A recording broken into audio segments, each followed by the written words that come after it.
about a minute and a half.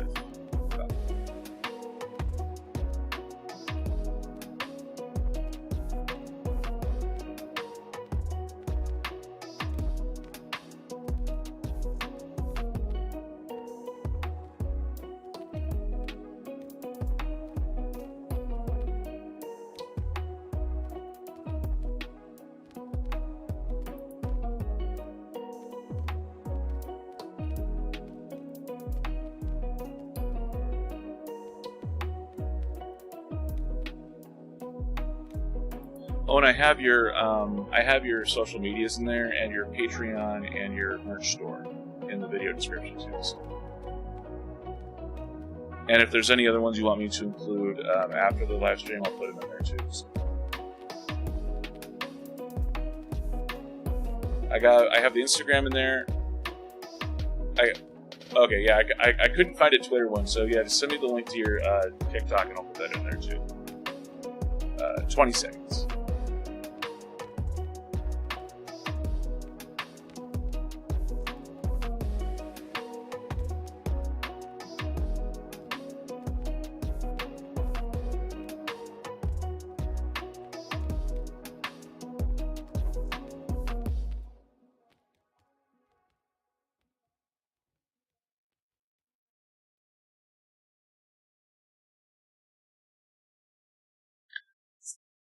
Summer movie season is officially over. We're almost to September, and we're going to look at the best of the summer of 2023 and the worst of summer 2023.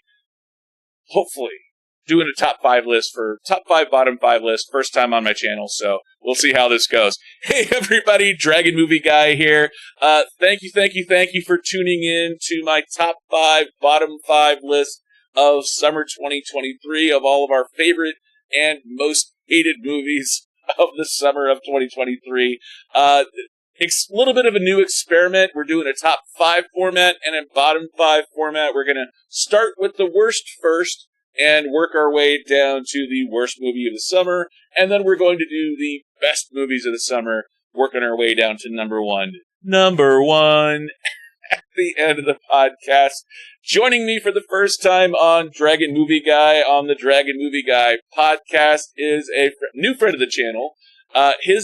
He is Mega Mike, the Movie Man.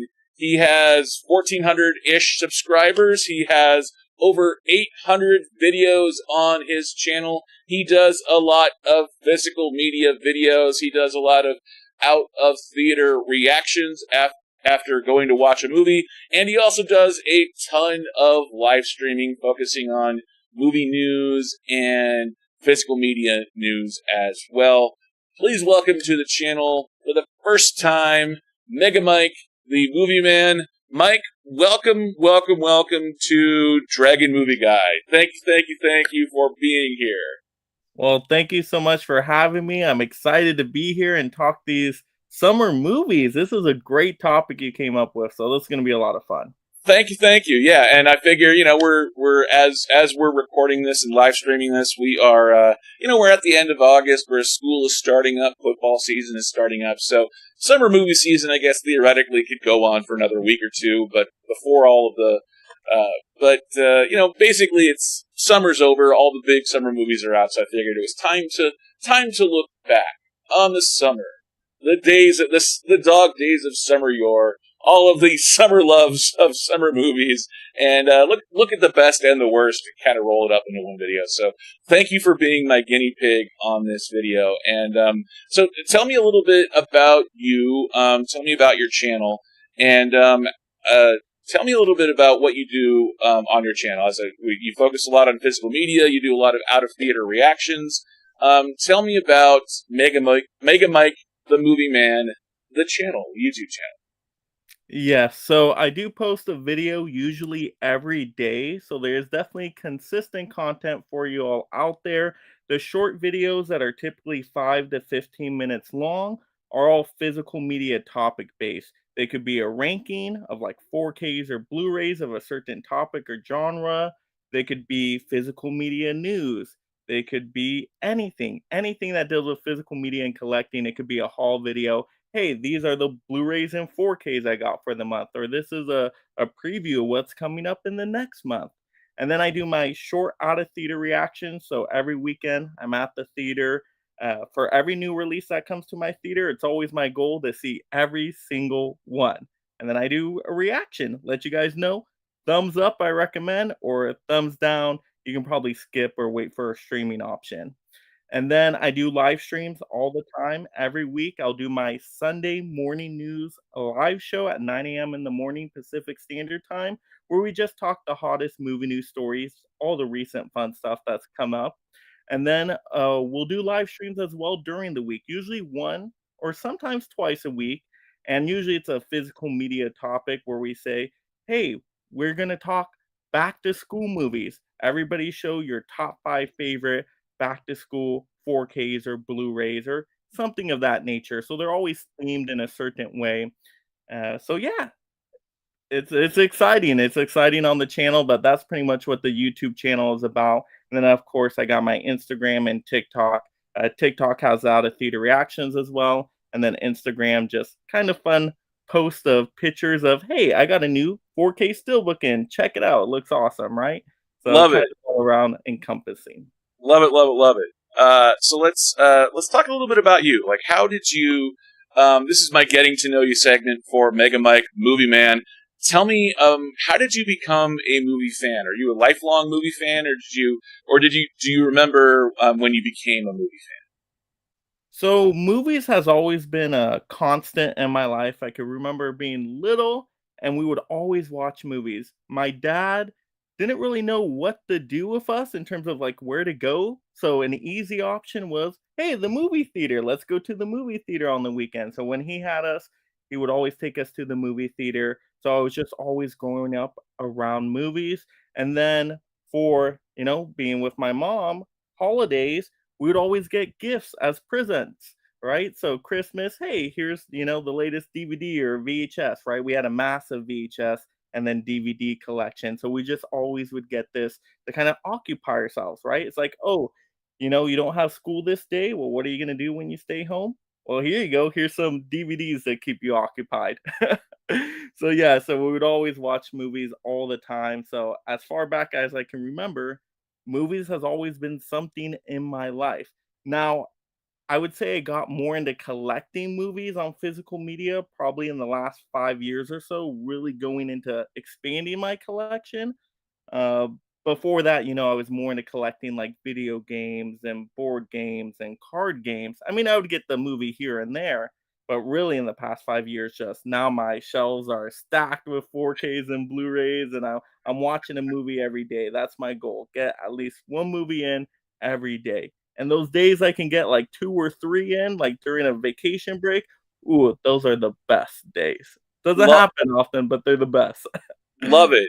So what was your favorite movie as a kid? Like, what was the first movie you really remember watching as a kid that was like your go to? Like, I love this movie as a kid. So, The Mummy was one that came up pretty quickly. So, we just had the VHS of it, so we would watch it all the time, and I remember being terrified by the previews before it. You know how in the VHS they would have their previews for other stuff Universal was advertising, and they had, like, these monsters coming on and, like, Chucky and stuff, and I was, like, scared. But the movie itself, we get to The Mummy, it's more action, it's more adventure, but it has everything. It's entertaining. So I remember watching The Mummy a lot, and then I remember going to see The Mummy Returns in theaters, and that was fantastic. But I mean, there's so many movies I grew up with, like the Spider-Man movies, Small Soldiers, the Home Alone movies, like just some of these amazing family fun movies I'd watch all the time. And what's your favorite genre of film? Like, Oh, are you an action film superhero or superhero genre, Mega Mike the Movie Man. Superhero genre is my go-to. But I watch everything. I watch every kind of genre, every kind of decade. I would say behind superhero movies is probably horror movies now. I actually grew to love horror movies later on in life. I'm like, hey, you know what? Horror movies are kind of close to superhero movies if you think about it, right? You got a villain and evil you're trying to, defeat. So hey, they're very closely matched. But then I just expand and gone to different decades, and so I'll watch classic movies now, new movies, doesn't matter. I'll try to watch as much as I can. Now, what's the ultimate goal with your channel? Like, if you had a crystal ball in front of you and you could envision out and Nostradamus out 5 years and say, Mega Mike the Movie Man 2028. Oh yeah. What's the ideal vision for your channel 5 years So I would love to be at least like a 10,000 subscriber number. I think that would be amazing. Hopefully have a good amount of members on my channel and doing the same stuff, posting content every day. My goal is always to create stuff that's both entertaining and informational. So I try to make my personality kind of shine across the screen that keep you excited about watching, of course, but then also give you important information. So, like, I'll do Amazon deal videos on physical media because that's where I find value myself. I'm like, hey, you know what? When I started collecting, I was on a budget and I'm still kind of on a budget. And I'm like, you know what? I wish somebody would tell me, hey, this 4K just got discounted right here. So I try to make content like that, like stuff I would find value in. So keep doing that. Keep finding, hey, what does my audience want? What's the value they're going to get from me? And then keep refining it. See the videos that work that people really respond to and just keep refining it as we go. But I would love to be at that 10,000 sub number in 5 years and have a good handful of members. That would be amazing. Love it. And what's your favorite? What is it about physical media that you love? Like I still collect. I mean, we all have. I think all of us in the movie review space, we have our man caves with our Blu-rays behind us. But what is it about physical media that you love still? Because as the markets go more towards streaming and all that kind of stuff, VOD, it seems like movie companies and studios aren't putting as much effort into Blu-rays and DVDs. So what is it about the physical media format that you love that drives you? Yeah, for me, hands down, it's the quality. The quality for at-home viewing. There's nothing better than physical media. I mean, you take a really good quality 4K disc, you got a great 4K transfer on there. That's going to be way better than anything you can stream. Because every time I stream, I'm disappointed. I'm like, wait, it looks more unclear. Sometimes I'll pause, which, hey, could be my internet's fault. That's fine. But it's just the quality gets downgraded with the streaming. Whereas when I plug in my 4K disc, I rarely have any issues. Maybe once in a while I'll pause or skip a little, but that's like 1 out of 100 discs. Where on streaming, it's like, you know, one half the time, 50% of the time, Yeah. something goes wrong where it just pause and buffers or it degrades the quality so bad it's now like at a DVD or less. I'm like, it's just the quality is not there in streaming yet. The convenience is there, but until the quality matches, I'm okay putting the disc in. Now, I'm all for streaming. Once the quality gets there, I'll be the first one to say, hey, let's go stream. I got no problem with it. Because I still stream myself. If I don't have something on physical, I'll still stream. I just comparing it side by side, the experience is not as good. Yeah, I agree with you on the picture quality, especially. Like, there's just something about having that disc in your hand and then seeing it on your TV. Like, I still haven't upgraded to 4K myself yet, but just watching just a Blu-ray, just a regular old Blu-ray, versus streaming the same exact movie, the quality is so much better on the Blu-ray itself. And it's one of those things where I can't put my exact finger on exactly as to why. And yeah, there is that whole like little loading screen, the loading window that pops up every once in a while. Mhm. But just even when streaming movies are smooth, just the quality of the video looks better. I mean, it sounds way better too on your home theater. Oh, yeah. But it just looks better on physical media. What's your favorite movie? What's your favorite physical media experience of the last year? Like, what's the best 4K or the best physical media copy that you've seen in the past year? Yeah, so my favorite of the year so far, and I actually did a video on this recently, like ranking my top 10 favorites of the year. John Wick Chapter 4. The Lionsgate Steelbook release was awesome. The Steelbook artwork was gorgeous. Lionsgate style with just putting the plastic slipcover over a really nice steelbook was fantastic. And the disc was amazing. It looked amazing, especially with all the locales in John Wick Chapter 4. You know, they go to the desert, they go to Paris. It just looks so clean and sharp in the 4K. You could see all the details, the lights. It was just like, I mean, like Keanu Reeves' hair, you could see all the hair follicles. It was like, oh my gosh. It was, and it sounded great too. Sounded so good. Um, so yeah, Lionsgate did a great job with that, and Lionsgate has been known to do really good job on their steelbooks, especially for the price too. Their prices are never too bad either, so they're the best value for me. Love it. And yeah, I don't I haven't collected any steel books myself. I'm more of the when I buy physical media for my house, I'm more of the wait 3 months until it goes on sale because my old roommate from years ago, he made the observation, and he actually has his own channel on bargain hunting and on game hunt. He actually does a YouTube channel on game hunting, and his advice to me was wait 3 months. Everything goes on sale for $10 or less. So Absolutely. that's the advice that I've been using ever since like the last 10 years. So like when you go to Best Buy and you see, well, it's on sale, Brent, first day it's $25, and I'm like, I will wait 3 months and get it, for whatever the sale is for $10 or less. So that's sort of my rule. But yeah, I love the artwork that they put into Steelbooks too. Yeah. That's But great you're as well. right there. You're right there with the point of waiting. I do the same thing. That's why I do my Amazon deal videos, and it's getting shorter the time frame. I've seen 4Ks, they'll drop in price now, like $5, $6 after even just 2 weeks now. Oh It's wow. like you might as well just wait. Like to me, I tell people, do not buy stuff day one. Don't unless you have a channel and you're like unboxing it for the channel and something like that where you really need it day one. You might as well just wait, get the discount. It's like, and I'm usually not in rush to see many things anyway because I've already seen it in the theater. I'm like, I can wait. I can wait for a good Yeah. discount. Now you say superhero films are your favorite genre. What just off the top of your head? What's your favorite superhero movie, and what's your favorite horror movie? Yeah, so my favorite superhero film, which is actually my favorite movie of all time, is The Dark Knight Rises. Now, it doesn't get as much love as The Dark Knight and Batman Begins. I've never understood why, but I love The Dark Knight Rises. Oh, Real, it's so good. I love really, it. I the love The Dark Knight Rises. the Dark Knight Rises over the Dark Knight.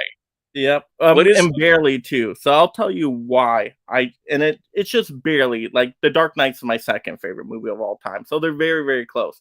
But reason why I like The Dark Knight Rises just a little bit more is because I like the Bruce Wayne Batman character arc more in The Dark Knight Rises. Like seeing Bane break him down to his very core and just he's a broken superhero, and then he has to go in that cave and then he has to build himself up, embrace fear, and come back to then take out the villain. To me, it's like the Rocky of the Dark Knight movies. I love that. I love that scenario. And Bane is a great villain. Yeah, of course, Joker, Heath Ledger. I love that villain. If I was just going villains, Dark Knight all day. But Bane is still a great villain, and he's actually a physical threat to Batman, which Batman never had that in the other Dark Knight movies. Like he can take out the Joker physically, he can take out Scarecrow, he can take out Two-Face. Bane actually gives him a physical threat along with a very strategic and mental threat as well. So I love it. I love the music in there. I love all the characters. I have no issue with The Dark Knight Rises. Now, are you pro Robin or anti Robin? So I liked how they set it up to where they could have him as like Nightwing later on. I thought they were going to do that with Joseph Gordon-Levitt's character. So I would have been for them doing a whole new trilogy with now him as Nightwing. The only thing I don't like, I guess I'll say one issue with the movie. I don't like how they call him Robin. I would have liked them to say like Richard, right? Richard Grayson or whatever, because that's really Robin's name. But that's more a comic booky thing, and I guess the mainstream people wouldn't know. I guess Robin's more on the nose. So, but I was happy he was in the movie. I thought he did a great job. Yeah, that was one of my favorite parts of the filming because I'm a huge fan of the character of Robin, mostly the Richard Grayson version. But yeah, I know a lot of people that are Batman fans are like, I hate Robin, I hate him, and kill Robin, kill Robin. No, but I'm like, no, I love that character, I love that storyline, I like that relationship between Bruce Wayne and Dick Grayson, that sort of that mentor adoptee relationship. It adds an extra dimension to Bruce Wayne that I think we don't get if we don't have Robin there. So, Oh yeah. Yeah, so I'm a huge fan of Robin. So, and also, what's your favorite horror film of all time? Yeah, Halloween, original Halloween, John Carpenter's Halloween. I love it. It's such a great story. Like I've always loved that idea. Once again, it's very close to kind of a superhero movie if you think about it. You have this great evil. How are these characters going to overcome that evil? And I love that, kind of showdown towards the end with Jamie Lee Curtis's Laurie Strode character. So I love that dynamic. I've always liked that. Okay, you got your Frankenstein monster, and then you got to overcome it, right? You got to embrace fear. Once again, I don't know. I like those stories where they got to embrace the fear and then defeat the monster. That's why I really like Halloween H2O as well. But yeah, that original Halloween, there's just something about it. The atmosphere, the music, the score with it. It's just every Halloween, I have to watch that Halloween season. I have to. So do you do a Halloween marathon and watch all the Halloween movies, or just watch the original? Just the original's a must, and then the other ones are kind of on rotation. Like, okay, this year, so I'll watch the original. Maybe I'll watch, 3 and 4. Or I'll watch 5 and 6. Or, so the other ones I'll pick and choose each year during that, spooky season. But the original is like, okay, that's a must. That's a must one. Gotcha. Great. That is phenomenal. So Mega Mike the Movie Man, thank you for letting me get to know ya. Yay. Sorry, I don't have any sound effects yet. That's okay. Confetti. Work in progress. Still trying to improve 1% each live stream. I always like to say. So let's go ahead and jump now into now that we've gotten to know you a little bit better. Let's jump into our rankings. We're going to start with the bottom 5 first. Counting down to the worst movie of the summer, we're going to go back and forth either or, and go roughly 5 minutes each on each movie, and just discussion back and forth, and see how it goes. So let's start with you. Guess first. So first movie in the bottom 5 for you is Indiana Jones and the Dial of Destiny, or Indiana Jones 5. I did not. Or I like to call it Dial D for disappointment. Yeah. So, okay. So this was not your worst movie of the summer. I have not seen this one as of yet because I've been spending so much time launching the podcast that I haven't seen as many movies as I normally do in theaters. So, but the de-aging, the CGI de-aging in the trailers. Just, I don't know, it creeped me out a little bit. It just didn't quite, the Uncanny Valley was a little bit too much for me. So tell me about Indiana Jones and the Dial of Destiny. The Dial D for disaster.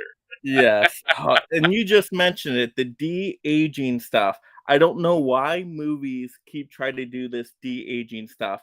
It hardly ever works, especially when you're using a character, an actor, Harrison Ford. He is older now, right? He is older. So even when you de-age him, if you think you can fool people with the de-aging, he still moves like his age. He still moves like an old person. So the movements don't match up with how he looks. And I didn't think the de-aging looked that great anyway. I mean, you can still see it's, it's the Uncanny Valley where it's like, no, humans can still tell it's not a real human. They haven't mastered that yet. No, they did a good job with animals in The Lion King, but just doesn't work with humans yet. So the de-aging didn't work. And what makes it worse is I don't even think they needed to do de-aging in the movie. Like that whole intro stuff with it, I think they could have cut it out of the movie. The movie was way too long anyway. I don't know what it clocked in. Was it 2 hours, 22 hours and a half? Get 20, 30 minutes out of there. Take out all that de-aging stuff. It wasn't even necessary. So that was the worst part. Yeah, I forget. I remember. I thought I looked it up, and it was like 2.5 hours ish. Yeah, but I didn't. Like it's been a little while, and I haven't. And as I said, I haven't seen it yet. But so what was what was the biggest thing that went wrong with the film besides Oh the god. de-aging? What was the Yeah. biggest thing that you didn't like Ooh. about this film? So it's the same issue I had with Kingdom of Crystal Skull. And I thought they would have learned from this mistake going way too sci-fi by the end of the movie. That's not how I like my Indiana Jones movies. I like them with, historical, maybe add a few elements of fantasy in there, but really keep it more historical, treasure hunting, that type of vibe. But when you do something sci-fi, and I won't, spoil it for anybody out there, but like how Kingdom of Crystal Skull did aliens, well, to me, they do another different kind of sci-fi thing here where I'm like, why? We don't need to do the sci-fi stuff. Let's no. And so it's just like by the end of it, you wonder like, what was the purpose of this? This was and they made Indiana Jones less likable in here, and I hate how they're doing this trope now in movies where they're making your hero character just so ooh down in the dumps, all sad and depressed, like things aren't going right. They did the same thing with Luke Skywalker. They keep doing this where it's like, no, we don't want to see our beloved heroes like in this state where they're just like a grumpy old person. No, nobody wants to see that. Why do they keep doing it? I don't get. You know what? I think it's the Zack Snyder fans. It's all the fans that like it dark and depressing, but it's so dark. Look at how dark it is. It's depressing. It's phenomenal when it's dark. I'm like, well, it depends on the character, but dark and depressing is just it's an aesthetic. It's a point of view. It's not. It just because something is dark doesn't make it better. Doesn't make it good. Superman being dark and depressing is dark and depressing. Like it's sort of besides the point to me. But yeah, I totally agree with you with Luke Skywalker with the sequel trilogy. Like the idea of Luke Skywalker who blew up the Death Star twice. So he fails as a teacher with his nephew, and that sends him on a tailspin where you have to go search for him for an entire movie. Like, Yeah, why? I don't get it. So Harrison Ford in Indiana Jones 5 is a bit depressing, and he's old. Is he the angry old man sort of thing?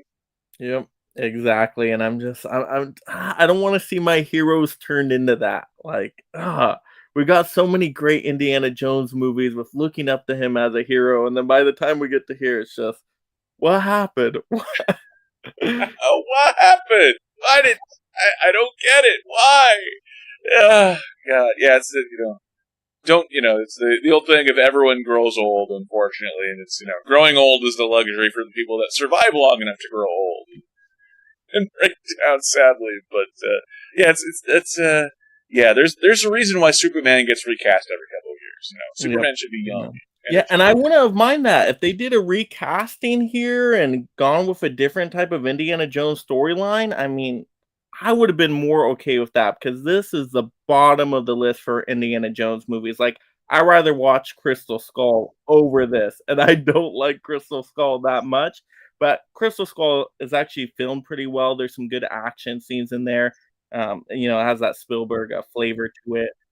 But Yeah, this, to me, just ugh. You're saying that Crystal Skull is better than Dial of Destiny? I prefer Crystal Skull over Dial of Destiny. I mean, they're pretty close, but I'm like, ugh. Even with the CGI monkeys? The CGI monkeys and the bad CGI I will take scene? that over the bad de-aging. I'll take the animals over, the humans. Just everything in this movie was just. Ooh. And you think they would have learned? You think they would have learned after this time? Let's not do what Crystal Skull did, and then here it felt like they doubled down on everything. How is Mads Mikkelsen? By the way, I love Mads Mikkelsen. He's a great villain. He's the Bond villain that is everything in his career is him as a Bond villain. So how is he as the villain in the film? Yeah, he was solid as a villain. Was he super memorable? By the end of it, probably not, but he can act, so the talent was there. He just wasn't in an interesting enough story, and there wasn't enough information given to where you're thinking, okay, can I connect with this villain? Do I see his perspective? Right? Because to me, that's my favorite villains, where, okay, they're doing something bad, they're evil, whatever it might be, but you can see their perspective, like a Thanos, right? Thanos' story was explained great. Here, I'm like, I needed something a little bit more. I really wasn't invested into this story at all. From the villain side, the hero side, the side characters, it felt very like maybe should have just been a streaming original. I mean, maybe not that bad. I'd be a little harsh on it now. Not that bad, but for an Indiana Jones movie, definitely disappointed. And that's why I put it on my list. I'm like, this isn't a terrible movie by any means. It's not garbage, nothing like that. It's totally watchable. You can maybe have some fun with it. It has its moments, but because it was so disappointing and they didn't learn from the past one, that's why it goes on my list. Because they should have known better. And final thought: if they do a reboot, because everything gets rebooted nowadays, who would you want to see as the new Indiana Jones? Are we talking Alden Ehrenreich, the Harrison Ford lookalike, or someone else? I mean, initially I would have said Tom Holland, but he's already doing Uncharted. So if he wasn't doing Uncharted, Tom Holland for sure, I think could pull it off. But you would have to think along those lines. Like, what's a young actor they could really expand a franchise on? And I'm trying to think, what would be a young actor like that? Besides Tom Holland, it would have to be in that area. I'm afraid that they would try and shoehorn in Timothy Chalamet, great actor, but well, who's young and hot right now? Timothy Chalamet. He can wear a fedora. I'm like, personality wise, like I don't know, but we've had 6 or 7 different James Bonds now, so it makes sense that the mantle gets passed. Yeah. And maybe go with an unknown. Go with an unknown actor. They do that with James Bond movies. Like, you don't really know the James Bond actors that well before they get casted. Go with somebody a little bit less known and roll with it. Absolutely. So that is Indiana Jones 5, Dial of Destiny. That's your number 5 point. Mine is Fast X, and I gave it 3 stars out of 100. I do a 100 points, 0 to 100 and 0 to 5 stars, and 20 points equals 1 star. So for me, when I grade a movie score, 20 points equals 1 star, 3 stars equals sort of like the bare minimum for recommending something to watch. And, Fast X is one that if I had to rescore it after, it's been a couple months now, I would definitely have it a lot less than 61 out of 100. But this is the score that I gave it immediately after watching the film, so that's the one I'm sticking with until I watch it again, eventually on streaming or Blu-ray or whatever. But Fast X, it's not an awful movie, but I love the Fast and Furious series. But since Paul Walker died, it's gone steadily downhill. Like Fast 7 was very poignant, the CGI face replacements. It was, that's acceptable in that case because he filmed 3/4 of the film and they brought in his brothers and his son or something like that. And, that's fine. But Fast 8, they had chase sequences with a nuclear submarine. Yep. Fast 9, they sent a Fiero with duct tape into space. But at least those 2 films had actual endings, beginning, middle, end. Yep. And I know this is part 1 of 2 or part 1 of a trilogy to end the series, or end it currently, but there's 3 main storylines that go on through this film, and none of them get resolved. Like, not even like a bookmark point where it really makes sense to end the film. They just sort of end the movie. Yeah. And that's another thing I'm getting tired of, the part 2s. I'm tired of the part 2s. Well, I mean, you can do part 2s. That's fine, but make it at least somewhat of a standalone film. Like if you think back to the Future 2 and 3, you can watch Back to the Future 2, knowing that it leads into Back to the Future 3, but it's a standalone film in its own right. And yes, the story continues in Back to the Future 3, but each one can stand on its own. Even The Matrix 2 and 3, which are not phenomenal movies, but those at least are films that they pick up the story, but it's still, it's still individual films that you can watch individually and still get some enjoyment out of it. Even the Lord of the Rings, which is taking one, The Hobbit is the one I was thinking of, taking one book and turning it into 3 films. Even those films, which is made out of one book, you can do you can sit down and watch one film each. This one, they don't even bother. There's no craftsmanship in the art of filmmaking that says, well, I mean, and you think too, it's Fast and the Furious. It's not, it's not an Oscar-winning film. It's just it's about family, and then they have a Corona at the end, and they sit around the barbecue table, and that, it's a simple formula. Car racing, sleeveless T-shirts. I don't know. Sorry, went on a little bit of a tangent.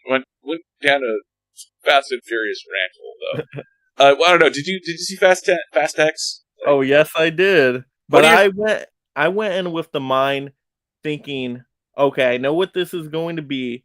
Just imagine everybody has superpowers. Physics no longer exists in this universe. If you go into it like that, I had a blast with it.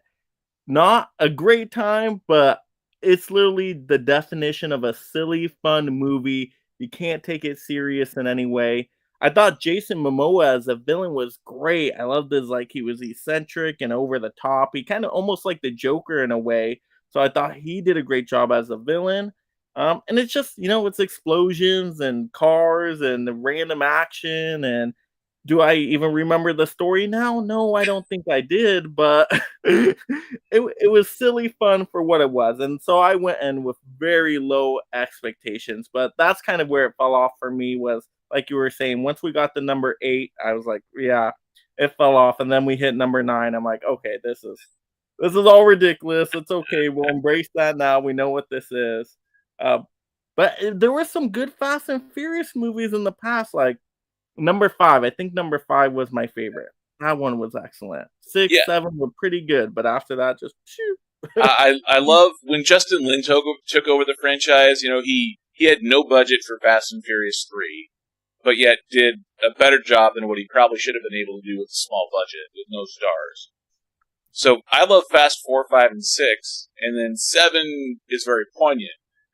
But the fact that Justin Lin quit halfway through the filming of Fast X, it's just, if Justin Lin is even getting sick of Vin Diesel at this point, it's just like, oh man, I feel bad.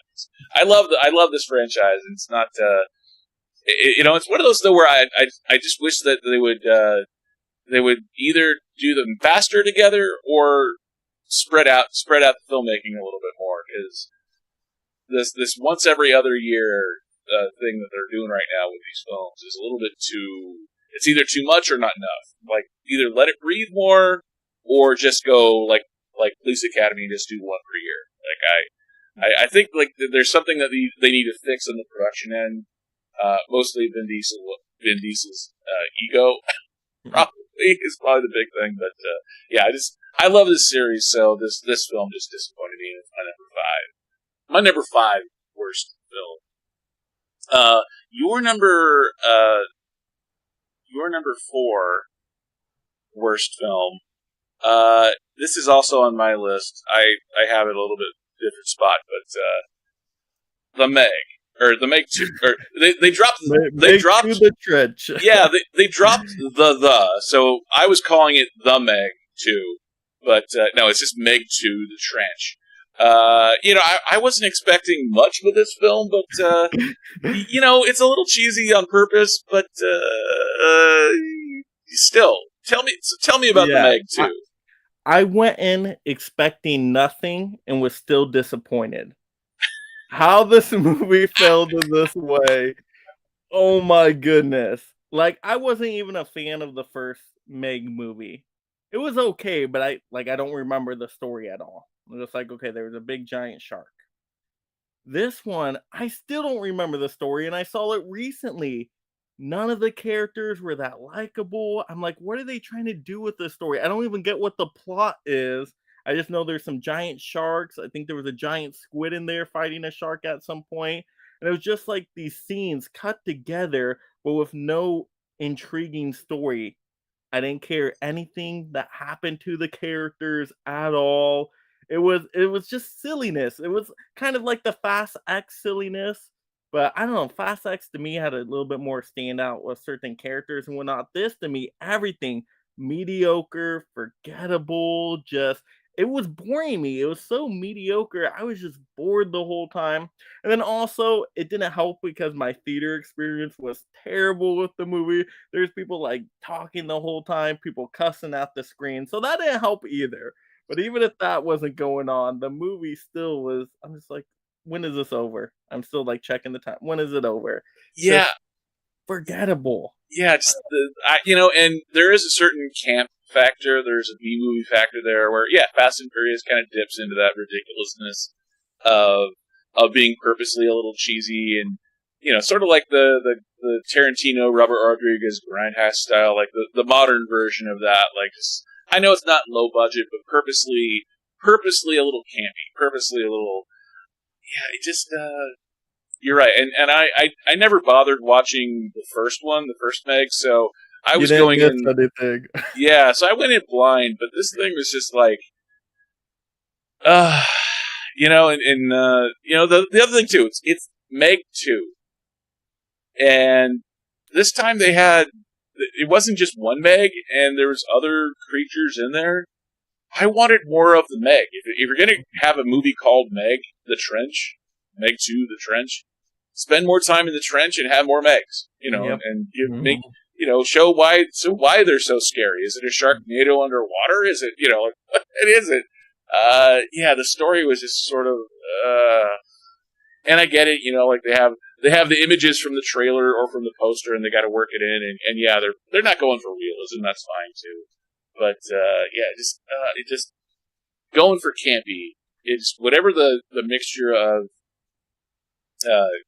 whatever the right mixture of camp is. I think they missed the mark on this one.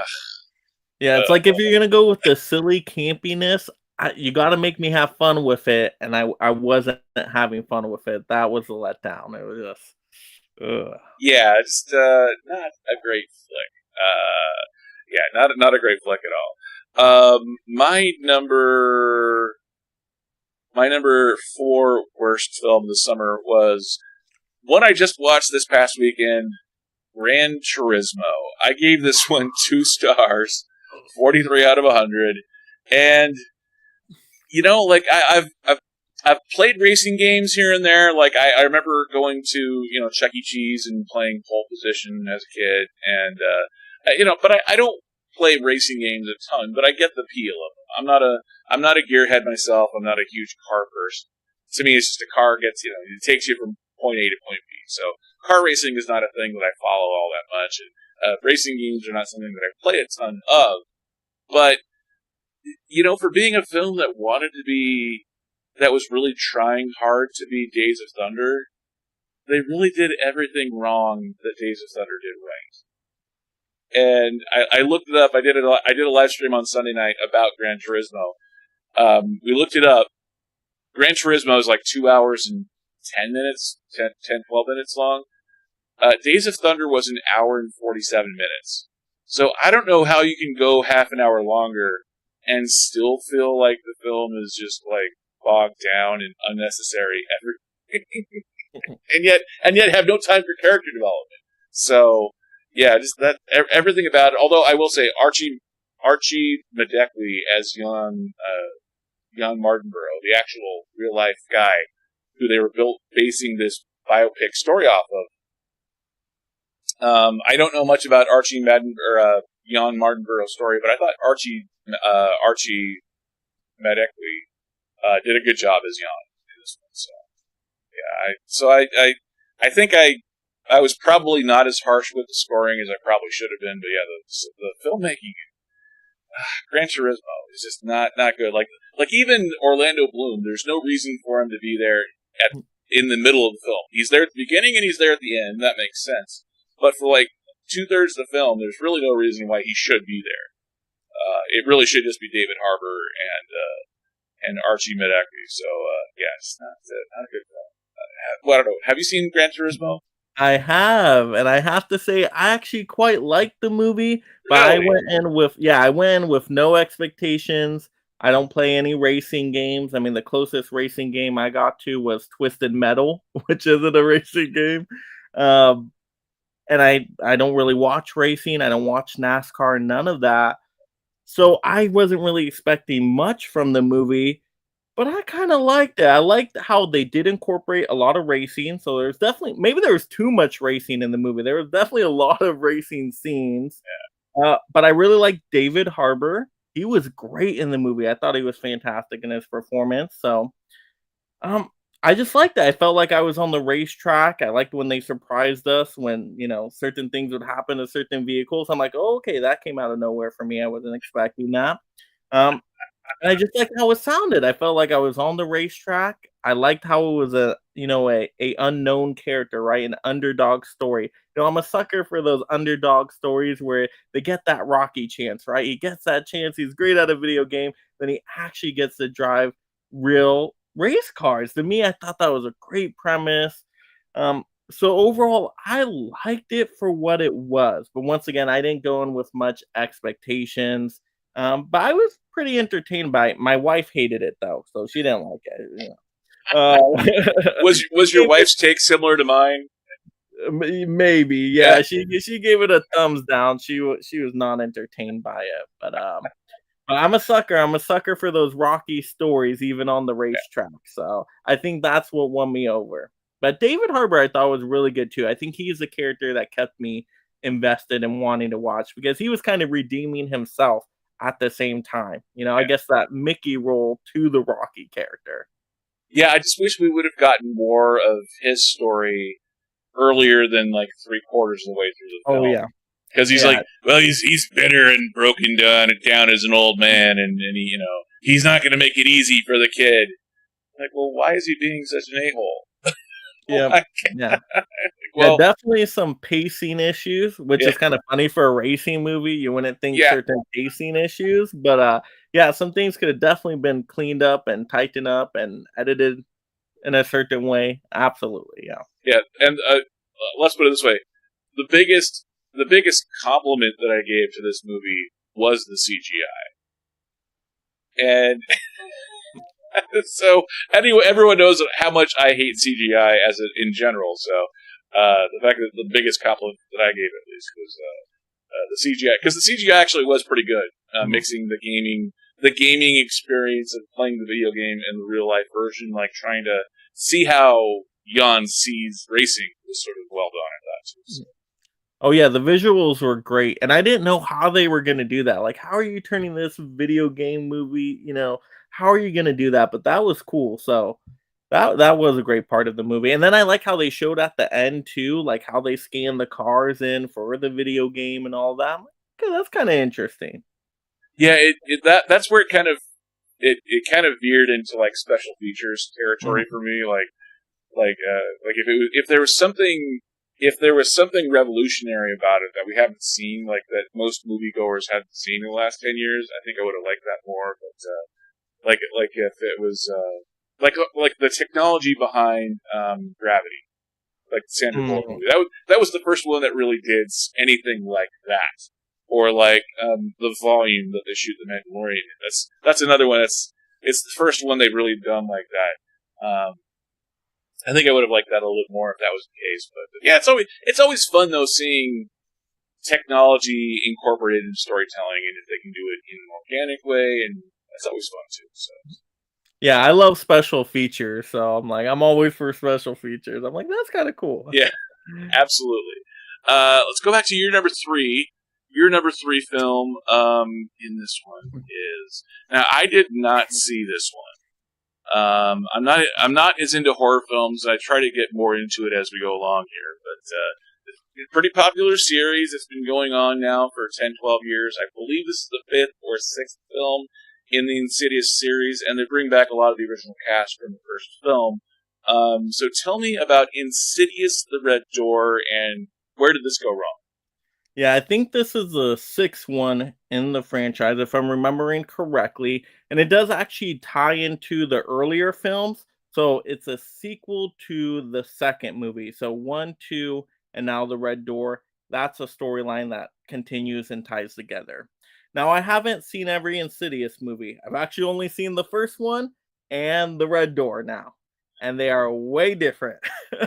The first one, directed by James Wan, amazing visual storytelling. I mean, James Wan's one of my favorite directors now. He's a great horror director. He just does an awesome job, and you can tell his visual style. And this movie, all the style was not there. And where they went wrong with this is the director was actually the main actor. I don't like when movies do that, where they pull the main actor and they have them take on the directing role as well. To me, that is way too much burden on one person. It's too many hats to wear when you're trying to do a movie. They did the same thing with Creed 3, right? Yep. Same issues I had with that. I'm like, we're not getting the full acting performance I want, and we're not getting the full directing I want because now your time split, you're doing all these different jobs, and that's how the movie feels. It's just, once again, it's pretty boring, it's pretty mediocre, nothing really stands out in the movie. It's not that entertaining. You're like, I don't really care about the characters. It's like a horror movie you've seen a million times that would go like straight to Hulu or Netflix.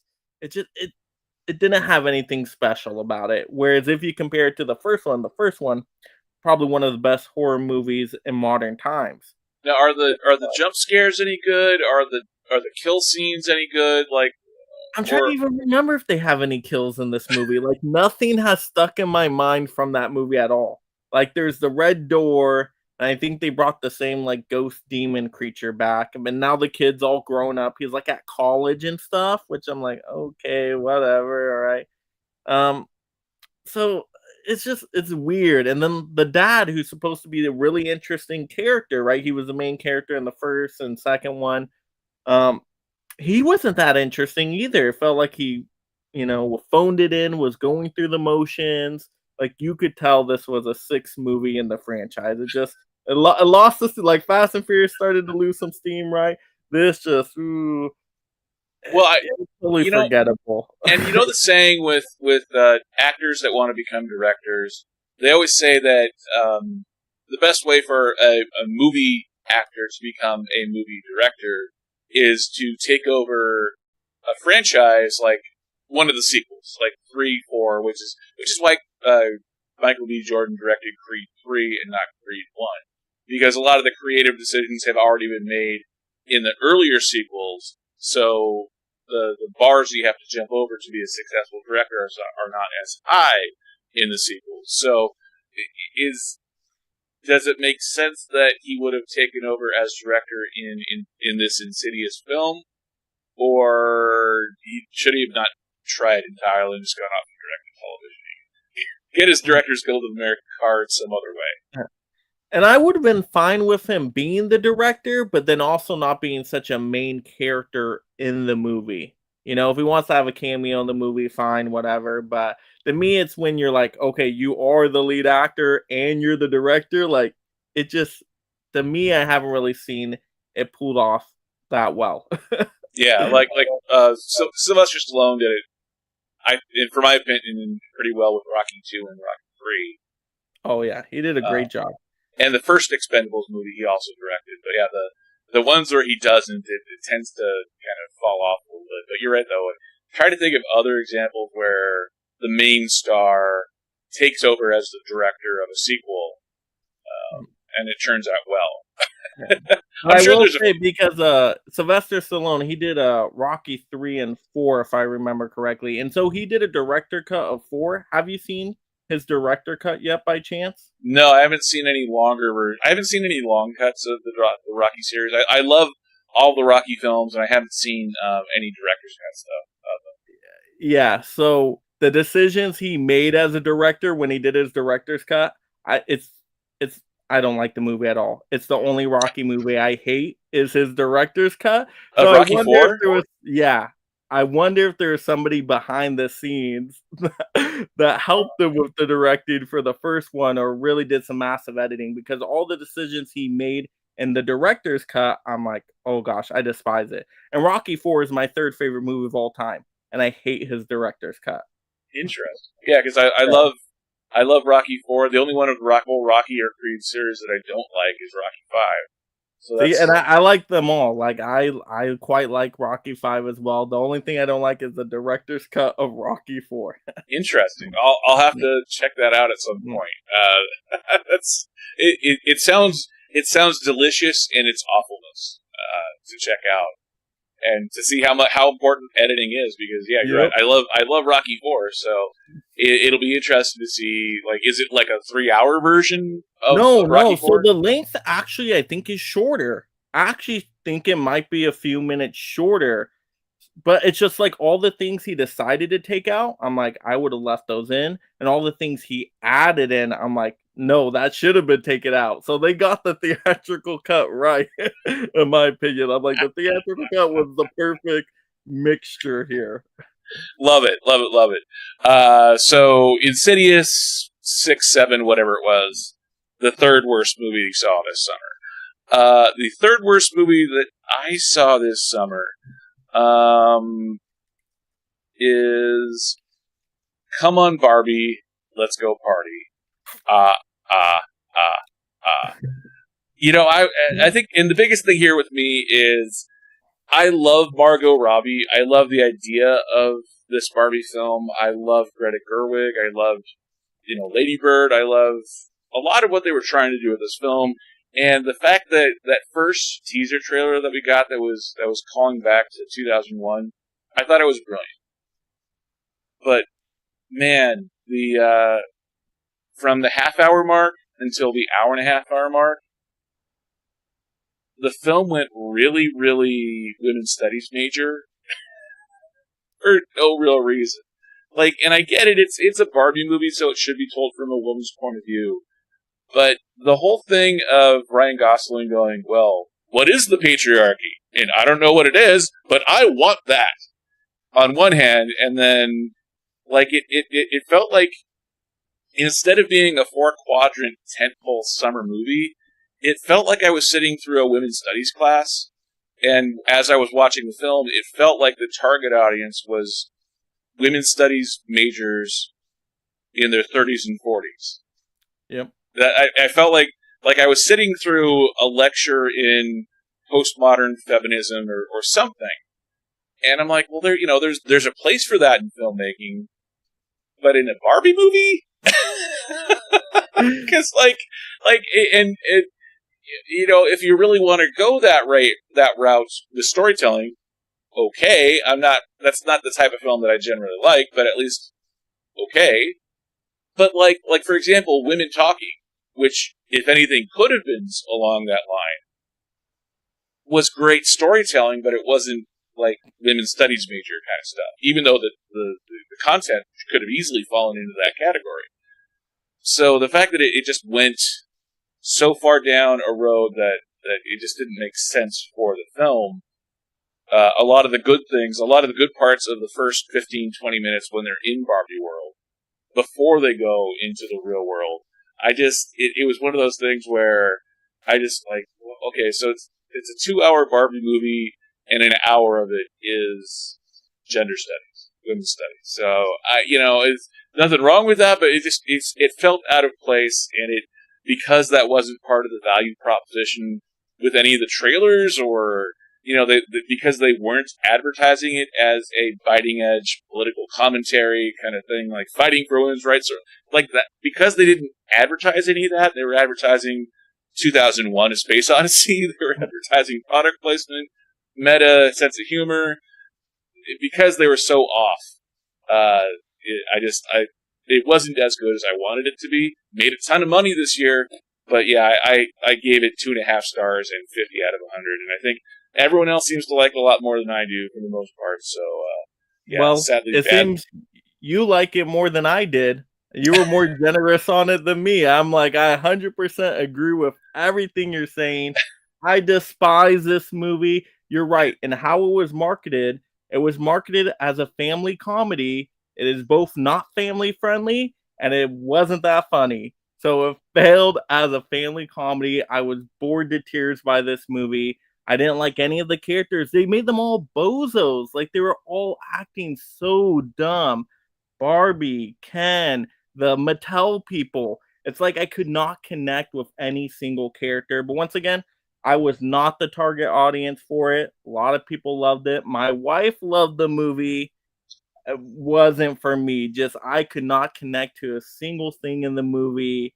I, how it Yeah, made all its money, I don't understand. and I went in what I thought when I went into the film, I thought I had the right expectations of having low expectations, but being open minded to it. And I was hoping that I think what I was expecting was Will Ferrell as sort of a Mugatu character from Zoolander.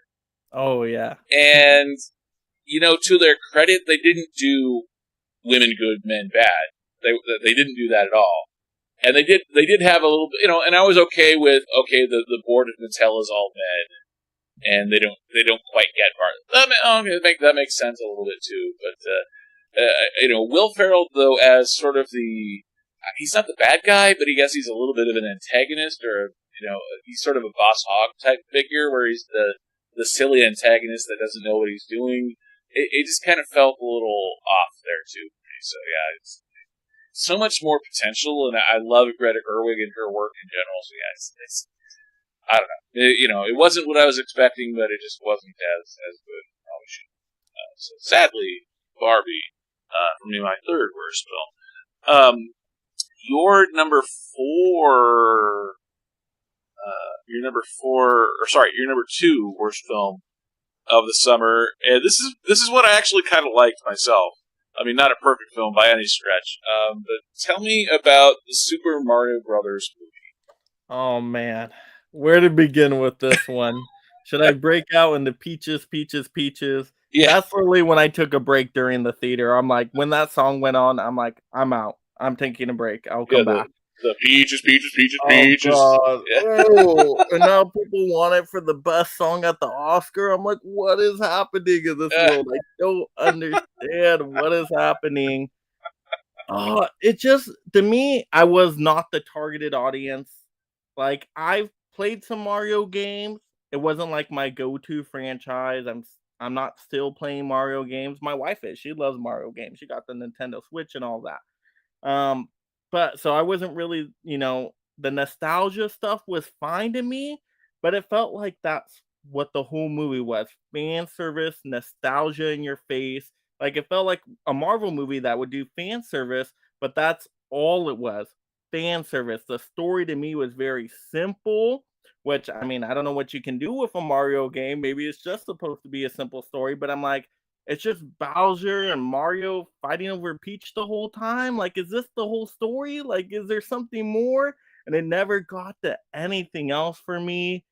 Uh, I mean, the voice acting was good. Like I said, seeing the Easter eggs in the background, I'm like, okay, get that Nintendo reference. That's fine. That's fine. But the story just it didn't capture me. It was just like so simple. The writing was just okay, very, very simple. Like I felt like if I was younger, like if I was a kid, I would have loved this movie. Love it. But with me after seeing movies that I felt were written way better, seeing such a simple story, I'm just like not much to really dive in to here. But I did pick up the 4K because my wife wanted it, and the special features are great, so I will give it that. Well, But and besides that, the quality of the animation is a lot better than what Illumination usually puts out, because this is it's Illumination. It's the Despicable Me movies and the Minions movies. So it's not Pixar. Pixar, and I think we forget that Pixar is twice as old as yeah, Illumination, because Illumination doesn't come along until like 13, 14 years ago. So as far as their filmmaking goes, they're not as good as Pixar for a reason, because they haven't been doing it yeah. as long. And, So and Pixar spends more money too on their animated stuff now, so yeah, and it's understandable. so I thought the animation quality was at least twice as good as any other Pixar, as any other Illumination movie that I've ever seen. But yeah, I can't disagree with a lot of what you said. The story was, okay. I didn't mind it. I liked, this was a film for me that I liked but didn't love. And it was, yeah, you're right. It was a trip down memory lane. And for me, Super Mario Brothers as a video game for me comes right at the right time for me, because like I was in Super Mario Brothers, the video game came out in 1984 when I was 9 years old. So I was definitely of that 8, 9-year-old kid when Super Mario Brothers came out. So for me, I have all kinds of memories playing Super Mario Brothers over and over and over again for years and years.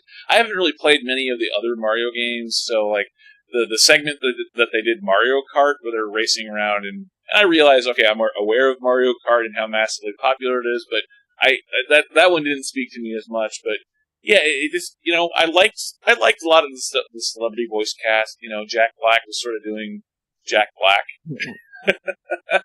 And it was fun. It was a little too saccharine, I think, in some places, and there wasn't really any kind of true character depth and any kind of real emotional heft to it. But for being what it was, I actually had some fun with it. And, again, not a great film, but yeah, I could totally see where you're coming from on it too. Yeah, I could. So, but to be the second worst movie of the summer, what to you jumped out as making it like the second worst movie of the summer? To me, there's like no rewatchability to it. There's, once again, you said not much happens with these characters. Like, I'm not diving into these character stories. It's just so simple. It is too simple of a movie. And I'm not a massive animation fan either. Like, there's some animated titles I love, but if I'm gonna really connect with an animated title, I need to go into more like adult themes, like really diving into certain characters and relationships and things of that nature. Where here was just like, eh, voice acting's fine, the animation's fine, references are fine, but it's just. And then the Peaches song, I hate that song. I know people love it. I hate that. I can't do it. I can't do it. One word over and over again. I don't get it. I don't get it. I Now, don't get the song. what would you have done to make the movie better? So I'm gonna give you some hot takes here. I would actually go live action instead of animation. Oh. And because I think and I know people get flashbacks to the past live action one where we wouldn't do that one again. Okay, Yeah. I got you. But you can do a good Mario movie live action. I mean, you have the characters there. I mean, they're plumbers and things of that nature. And they almost kind of try to make it realistic in a way with them being in the real world, right? So you could do that type of stuff live action. Why not? And I think that would set up a universe better anyway. Because now with this animated title, well, if we get future Nintendo movies, which I'm sure made tons of money, so we're going to get a ton more, right?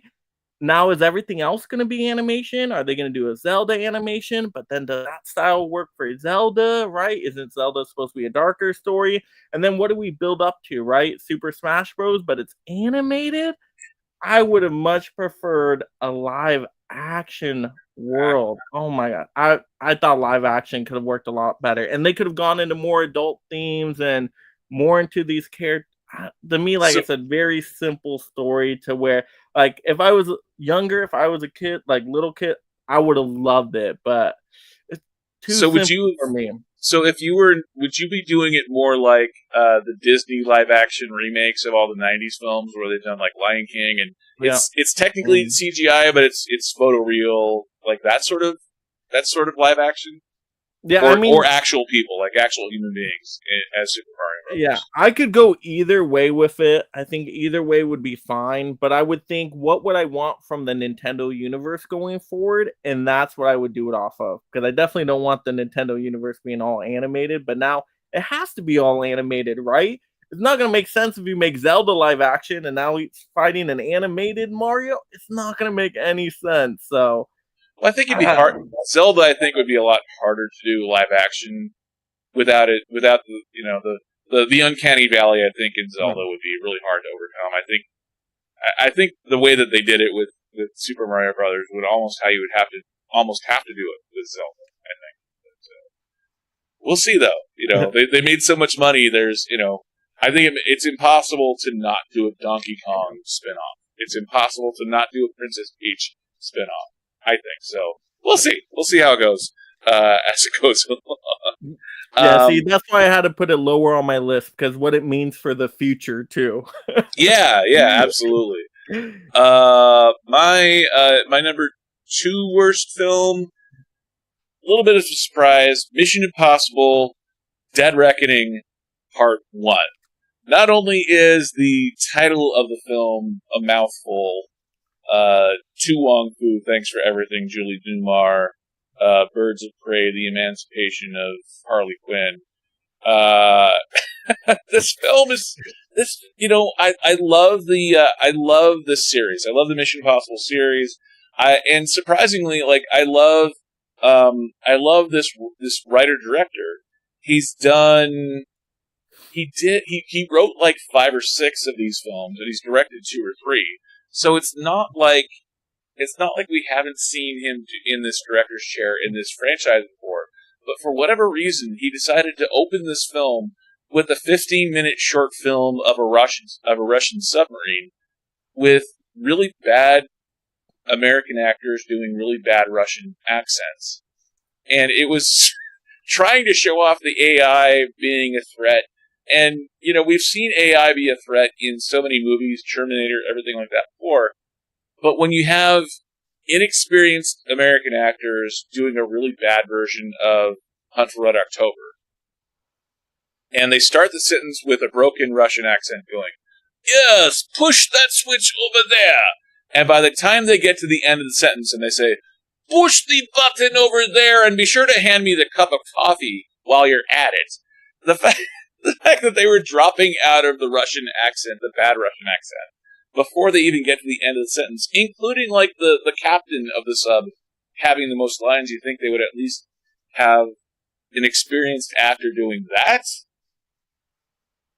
They couldn't even do that right in this film. So, and on top of that, when we finally get Tom Cruise coming into the film, the signature action scene that we see everywhere in the trailers, the motorcycle jump, they cut away from it. And they end that signature action scene by cutting away and having a B story going on, and you almost forget that they're doing the motorcycle jump scene, and he pops through the side at the very end to end the scene. And I'm like, well, that's part of the whole thing of wanting to see Tom Cruise jump off the side of a mountain on a motorcycle is how is it going to be when he lands, not just some random guy popping through the side of a wall. So that and so many other reasons, it's just everything on this film fails across the board. So yeah, it's 32 out of 100, and that's probably a little generous for me at 1.5 stars. But yeah, it's the second worst summer of the movie. Second worst summer movie this year by far for me. So I don't know. Did you like Mission Impossible 7? So I liked it overall, but it did have major issues. And in terms of where I would rank it in the whole franchise, it would be towards the bottom of the list. I'd probably rank it, go like 1, 2, no, probably go maybe 2, 1, and then this one. So it would be towards the bottom, definitely towards the bottom of the franchise. But being a part 1 is where all the problems come in. Like I said, I don't like 2-part movies. This movie was overstuffed, way over long, especially for a part 1. How long was it? 2 hours and a half? Something like that? Yeah, it was pretty long. For a part 1 of a movie, oh my goodness. No, they could have cut so much stuff out of this movie. Also, the villain made no sense. I was so confused with what was going on with the villain. I still don't know what's going on with the villain. I guess it's AI something. But they kind of had this villain come out like we should have known this villain in other movies, but he didn't appear in other movies. It was so weird. I didn't like that at all. And then, I mean, some of the action was fine. Like some of the action set pieces I was happy with, like the car driving scene. That was pretty cool. I'll give it credit for that. Even though other action movies have done that before, right? We've seen a lot of this stuff before, right? The train sequences. We've seen a train sequence before in a lot of action movies, right? Speed. We've seen that stuff before. So even though the action was okay, a lot of stuff we've seen before, it was okay. It was okay. Like, I liked it well enough, but it's not a standout for me. To me, it would be very mid of the summer. So it had issues, and I think if we had limited it being a part 1, don't do a part 1, just condense it, get your full story out there. It could have been better and tighten it up a little bit. But Yeah, and if you really think about it as being two separate movies, that makes a lot more sense because even looking at Marvel, I mean, Marvel Cinematic Universe, it has earned a little bit of criticism here and there, but when they announced Avengers 3 and 4, initially it was Part 1, Infinity War Part 1, and then Part 2. And then they somewhere in there realized that, okay, well, we can make them at the same time. We can try and save a little bit of money by having this huge cast and shooting two movies at once. But if we do it as two separate movies, and we'll do them back to back years, all that kind of stuff. But if they're standalone films in and of themselves, then each individual film is a better viewing experience. So yeah, I totally see what you're saying with about this film. So yeah, I think it can be done. Part ones I think can be done, but you're right. There's so many more examples of that theory failing as opposed to working. It's just and it has to be a complete story. That's the thing. Like, this was not a complete story by the end. Infinity War to me is a complete story by the end. The villain wins.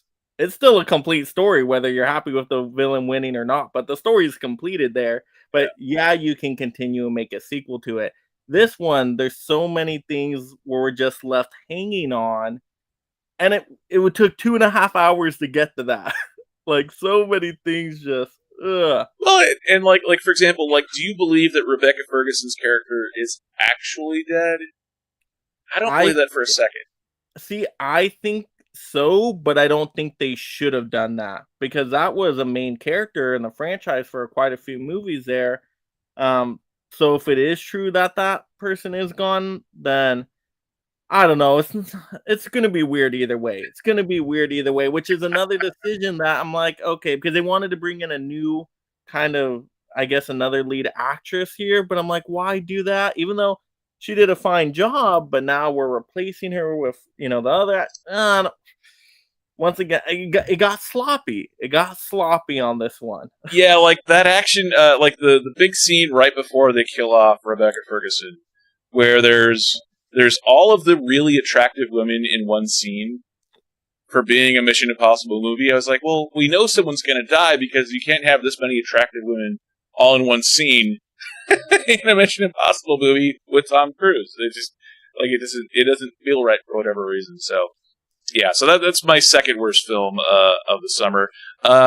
So let's talk about your worst film of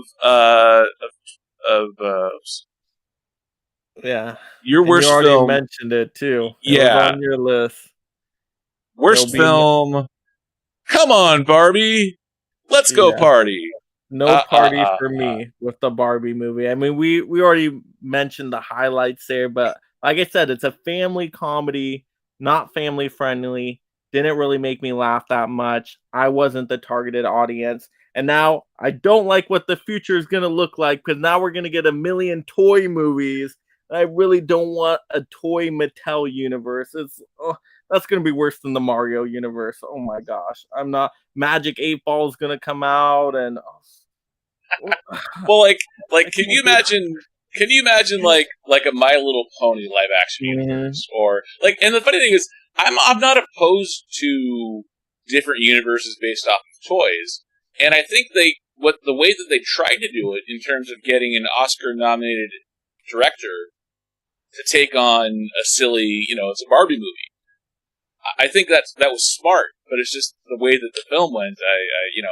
I was not largely in favor of. So yeah, it's So of the nightmare scenario with the success of Barbie, what's the movie that you just know they're going to do next? That is going to be a train wreck. Well, they're going to have to do a Ken movie, right? That would be the immediate follow-up. Ken for an entire movie singing "I Just Am a Ken" or whatever. He didn't sell me in the first movie. He's not going to sell me again. I'm already not invested in the character. So a whole movie now just about Kens, and they're going to do it. They have to. It's either going to be a direct like a Barbie 2 or it's going to be a Ken spinoff movie. Yeah. No.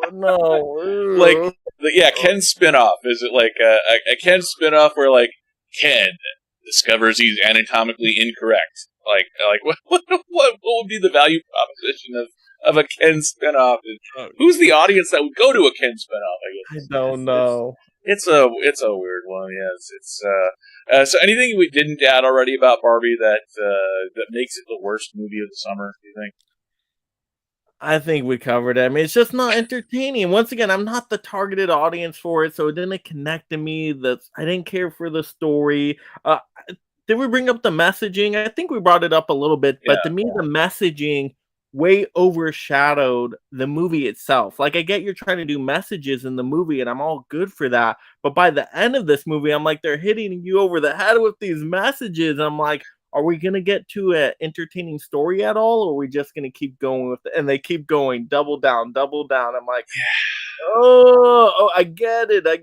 But can we get to an entertaining story? And they never got there. Oh, man. It's like they put the messages before an entertaining, well-rounded story. Yeah, that's the thing. It's not what you say; it's how you say it. And the messaging that was being said was just it wasn't really heavy-handed, but it was just right up against that line to where it was right to where it was just at the heavy-handed mark to me. So yeah, just not a good flick. And it's your worst film of the summer. My worst film is, and we talked about it a little bit here too. Meg 2. Oh, good lord! I've not seen Meg 1. Have no intention to watch Meg 1. It's the trench, but they only spend the first half of the movie in the trench. I think to me the biggest thing was, okay, I love camp, I love cheesy films, and I get that, they showed all those scenes with the people running on the beach and there's Jaws callbacks. I get all that, and you gotta include that.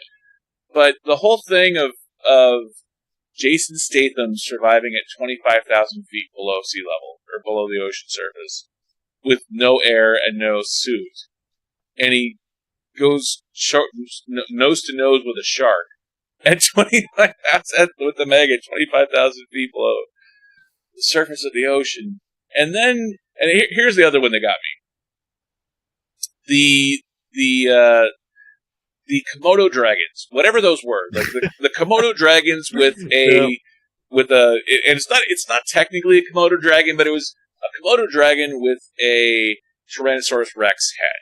That's the closest thing I can say to describe what the hell those things were. Can you imagine the same creature as an air-breathing reptile at 25,000 feet below the surface of the ocean, also being up on the surface of the earth, eating people on islands? That to me was like, I can get it, giant squid, okay, prehistoric sharks, okay, but the idea that the same Komodo dragons would be at 25,000 feet as air breathers below the surface of the, like, that was just like, why? I just like, why? Not the most scientific based movie. Yeah. No. And then so many other and just parts of the story too.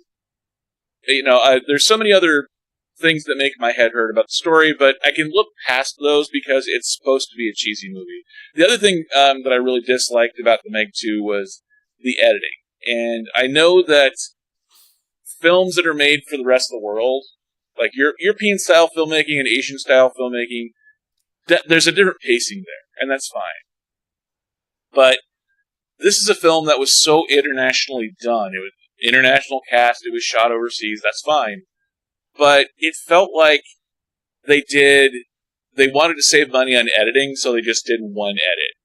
And it felt like the version that I watched in theaters here was the international cut version, which was much more action heavy, much more like bad voiceover dubs, and it felt like we got the international release here, and that just made the feeling of the whole film worse to me. So yeah, the cast not necessarily great, and I get it. You want to hit the 10 pole points and have the pacing, fast pay. I get all of that, but it kind of just missed the mark across the board.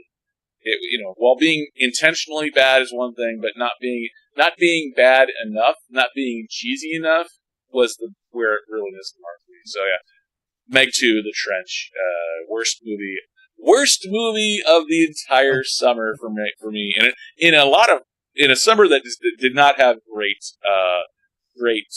films overall. So let's check in with the chat overall. Looking over at the chat, The View with Drew. My favorite movie of the summer is Mission Impossible: Dead Reckoning Part 1. I wish I was there with you. I love the Mission Impossible series, but I wish I was there with you. And to be fair, Mission Impossible Dead Reckoning Part 1 had huge cinema scores, and it was like a 98% with both critics and fans on Rotten Tomatoes in terms of being fresh. So I am definitely in the minority with that film. So that is I think, I have my opinions, and it's, my channel, it's my opinion, sure, but I always like pointing out if I'm off on my own, with my dislike of this film. So I think most everybody did like Mission Impossible 7, clearly a lot more than I did, but I think everyone else had a better experience watching the film than I did. And Zach Attack Reviews. Hi guys. Zach did the live stream with me yesterday. We did our fall movie preview, so thank you for showing up and supporting the channel, Zach. And check out Zach's channel as well. He does a lot of movie reviews and a lot of good discussions on his channel as well. So Zach Attack Reviews, thank you for stopping by. And the second comment I will go to, can't quite tell. It's for whatever reason on the comments aren't. The live chat isn't scrolling up completely, so all I see currently is I will go to, but for whatever reason it's not showing for us later. Thank you, Zach Attack Reviews for showing up, and thank you, The View with Drew, for being active in the live chat. And anyone else, if you would like to drop a comment in the live chat, please be sure to do so, and I will try and we'll react to what you're saying in the live chat, and any afterwards too. Any comments after this video goes live, be sure to put those in the comments section as well. Before we move on to our top 5, let's just kind of reflect a little bit on the bottom 5. What do you think of the bottom 5? Your bottom 5 list. Are there any of these that you would change in the bottom 5, or is it pretty clear, cut and dry that these are the 5 worst movies of summer? The top 2 are for sure Barbie and Super Mario, for sure, 100%. When it changed those, no, Meg was pretty bad. It has to be on there. Insidious, The Red Door. Ooh. No, I feel pretty good with the list. I mean, the only one maybe I could find one worse than Indiana Jones, because Indiana Jones, it wasn't terrible. There's enjoyable stuff in it, but so disappointing. So I'm happy with my 5, but if I had to switch one out, it would probably be that one. If I thought of something more worse. And when we look at mine, I don't know. I was just basing this list based off of all the movie scores. So, if anything, Fast X, which should normally be a lot lower on the score itself. So the score, it happened to be my 5th lowest score, but I think upon reflection, I would give the Fast X a lot lower score than what I gave it initially. But I'm sticking with the rules that I made for the video, where I'm using the movie score that I did at the time that I watched the film, and not how it sits with me 3 months later. So, yeah, I stick with this. I mean, Gran Turismo, not as good as I would have liked, and I went in with no expectations. So that's going in with no expectations for Gran Turismo, but high expectations for Barbie. Severe disappointment for me with that one, and to me, the Meg 2, the absolute worst movie of summer 2023 for me. Stick by those. Let's move on to our top 5. We did the worst first, so we saved the best for last. Let's look at your 5th best movie of 2025 or 2025. Jeez, 2 years We're ahead. going in time. Yeah, time travel. What's your Haunted Mansion, right? Yeah, Haunted Mansion's number 5. yeah, Haunted Mansion, 5th best movie you saw this summer. Rosario Dawson, Owen Wilson, Danny DeVito. I did not know, and Lakeith Stanfield. I love Lakeith Stanfield. I have not seen this film. I saw the trailer. I've been on the ride in Disneyland, or the exhibit in Disneyland. 30 years ago, last time I went. But so tell me about Haunted Mansion. So I was pleasantly surprised with this one because we all know the old Haunted Mansion movie with Eddie Murphy, right? That did not work out so well. So this is a massive improvement over that one. So it got a lot of high points for me, just being a way better remake.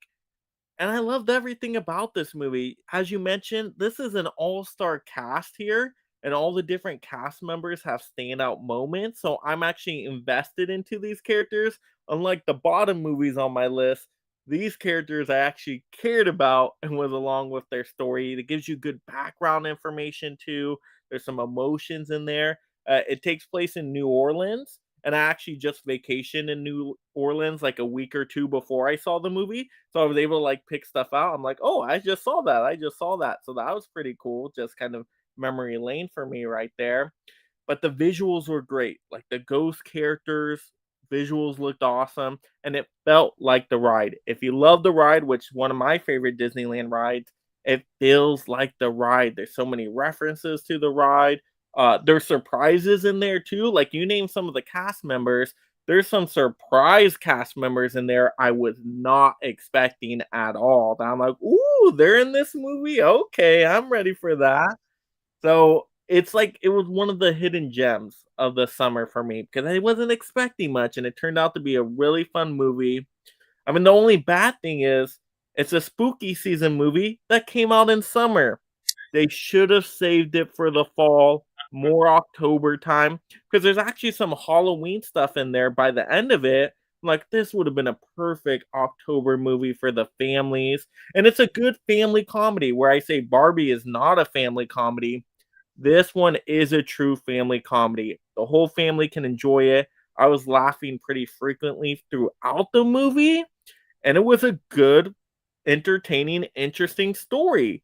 So yeah, I love the movie. It's one I'd probably pick up on physical and watch quite a few times. So What was it's your a gem for sure. What was your favorite scary scene in Haunted Mansion? So I don't know if there was anything that was really scary because I mean I'm so used to horror movies, but this isn't even a horror movie. This is really a family spooky movie. It's like in the line of a Hocus Pocus or a Casper. It's that kind of vibe. So I don't think there's anything in here that's scary. Like I don't think a kid would be scared at all of this movie. I mean the main ghost from the ride with he has a hat, I believe. Um, he gets pretty spooky, and he's actually played by I think it's a Jared Leto that plays him. I think so. He has some creepy moments in there, so he shows up more towards the end.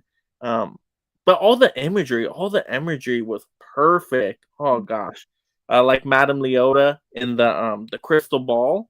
It was actually played by Jamie Lee Curtis. Oh, nice. It was amazing when she showed up. So like things like that, there was a lot of those surprises in there. So it had all the fan service stuff you want out of a Disney ride you've seen, you've been on, and put that into a movie, but also a good story even if you haven't been on the ride, even if you didn't get the references, the story would still be pretty entertaining. Now, as far as Disney rides that have been turned into feature films, we have Tomorrowland, we have Pirates of the Caribbean, and we have now Haunted Mansion. Where would you rank this among the other Disney rides turned into a feature film? I would go pretty high on this one. The only one I can think of I would probably go over it is like the first Pirates of the Caribbean movie, like the third Pirates of the Caribbean movie. But besides those two, I think of the other ones like, no, this is way better than Jungle Cruise, for example. So I would put this one pretty high up there from what we've seen recently.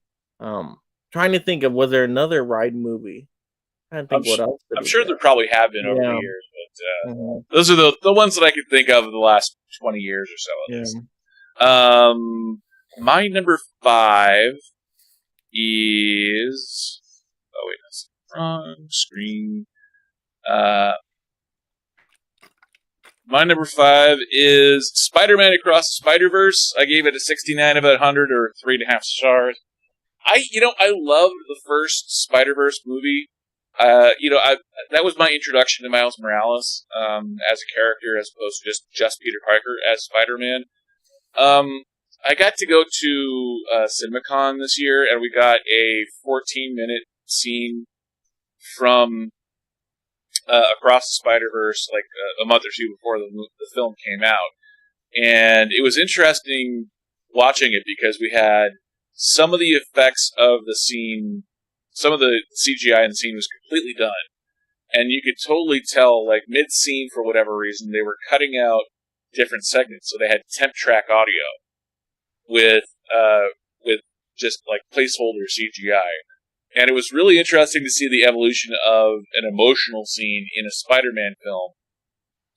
Because you don't get the working CGI for the most part when they release it. So it was sort of interesting seeing that. And then when the film came out, I liked it. I liked it a lot, but not as much as the first film in the series. It was, the whole thing of the Spot character, or whatever the big bad in this film was. I like how they kind of misdirected and brought him in as like a joke to start with, and then it's like, oh, well, this is actually a Spider-Man villain, not just a joke villain. So I just wish there would have been a little bit more clear character direction in this film, as there was in the first film, because the first film was so clear with where the characters' motivations were and the journey Miles Morales was going on. I think that got a little bit lost in this film, but still a good film, and my number 4 film of the summer. Did you like Spider-Man Across the Spider-Verse? Oh yeah, it's gonna be showing up on my list too. But yeah, great choice. It's actually a part 1 movie I did like, so we found a good part 1 out there. I would say that's probably the only downfall, is it does kind of suddenly end, and you definitely want more. Yep. So it's not as good as the first one, because the first one to me was more a complete story, and you're really satisfied by the end of the first movie. But everything else great about this movie. The voice acting is all there, the characters, the references, I mean, the Easter eggs, how they were able to incorporate so much onto the screen at one time. Beautiful animation, a unique animation style we don't see all the time. I mean, you could tell how many people had to work on this, how many hours they had to put into this. So it was like watching a painting unfold. So just the visual elements of this movie was really breathtaking to me. And so I liked it overall. I liked the story. I liked it all. And yeah, a great choice. This was awesome. It's one I want to keep rewatching for sure. Yeah, and it's funny, too, because I'm not a huge fan of the animation style of this film, but the quality of the animation, the amount of care that they take to make this style look amazing. So yeah, to me, 3.5 stars, and my 4th best movie of the summer. And to be fair, too, I have not seen Oppenheimer as of yet, so I'm pretty sure that would be in my top 5 if I had seen it. But again, not seeing as many movies is trying to launch the podcast. So, but yeah, so that's my number 4 movie. Your number. Is it Elemental? Is that my 4th one? Yeah, your number 4 is Elemental. Yes. Okay. Disney, Pixar. To me, I haven't seen it, but it felt like in Inside Out, the other Pixar movie dealing with anger and emotion, but this is fire and water. So I didn't see it. The trailers look great for it. So animation style looks great. Tell me about Elemental. So the animation is beautiful in this movie. I won't say it's on the level of Across the Spider-Verse. No, it's not on that level. But they did spend a lot of money on it, so the animation is great. I mean, just to see everything in the background with the different elemental characters and their different environments, it's awesome. It's fantastic. But I love the story here, and it's Pixar's first time doing a rom-com. We've never seen a true rom-com from them before, and I'm a sucker for the romantic comedies. I'll take one of those all day. So the romance in it was really cute and charming, and just how these characters connected. And It's funny, a lot of good comedic moments in there as well, but it has great social commentary in there too. It has social commentary on like immigration and different types of people mixing together, right? And that's why there's different elements, right? You see how they mix together. And so it has that, the how Pixar does it. And I love how Pixar does messages in their movies. Like you can see there's messages there, but it's not overshadowing the movie. You still have a good, interesting story with these characters that are falling in love and all this stuff, but you can still see the messages behind it. So they have a perfect balance there. And yeah, it's just a real fun, charming, different kind of story from Pixar. And yeah, I'm a big fan of most Pixar movies, but this was another one, hidden gem, big surprise at the theaters. Did not expect it to do this, to be this entertaining, and it totally was. So really liked it. That's awesome, and that's true too. It just goes to show that if you have good filmmaking and good storytelling, you can send a message in a film, and if it's not heavy-handed, it doesn't come across as preachy. So that's good. It's good to hear that they can tell a story and send a message without it being heavy-handed and hit you over the head with, "You will learn something." Yeah. No one needed to go on like a 5-minute speech in this one. Yeah. No one steps up onto a soapbox, it sounds like. So, yeah, and this is one that I my intention was to watch it when it came out, and I just didn't. It kind of just fell between the cracks for me, and I didn't quite get there to the theater. But I definitely want to see Elemental. It looks good. My number. Okay. This is my number 4. Sorry, Spider-Man was my number 5. My number 4. We're going every other. There. Oops. Gotta change that one thing. I didn't do lower thirds for mine just to save time, but it is the top 5 there. So, my number 4 is Guardians of the Galaxy Volume 3. I'm a huge fan of James Gunn, huge fan of the Guardians of the Galaxy series. I really liked this film. I was a little shocked that I didn't like it as much as I thought that I would. I gave it 3.5 stars, or 71 out of 100. I love the first Guardians of the Galaxy film. To me, that's a near perfect film, and especially how many risks they take in Guardians of the Galaxy. I mean, like, how do you justify having a talking tree and a talking raccoon? Well, you ground it emotionally with some of the other characters having grounded emotional arcs. I liked this film a lot. I'm not going to lie though. I think some of the storylines were a little clunky for me. The idea that Peter Quill is somehow now a depressed alcoholic who, immediately upon learning that Rocket's in trouble, is 100% sober. I think I would have liked to have seen that storyline handled either differently or lessened, or that part seemed a little herky-jerky to me. And the big thing, and it's the feels part of the film, but when we look at Rocket's backstory and we see his other experimental mates that his other friends from before he met the Guardians, it sort of felt to me that there was a weird Venn diagram going where James Gunn said, what are the cutest animals that I could possibly do in a film, and what's the cruelest animal cruelty thing that the main villain could do? And somehow he took every single thing that would fit in the crossover section of that Venn diagram, and that's what he put into this film. That was a little off-putting to me, and it was a little bit more off-putting than cute when they were trying to go with the cute factor. That, and then the kids at the end, the actual kids saying "jib jib," I thought felt like a 90s Disney Channel special a little too much. And I know Disney owns Marvel now, but that was a little bit off to me. But overall, I really liked the fact that we got a Rocket story.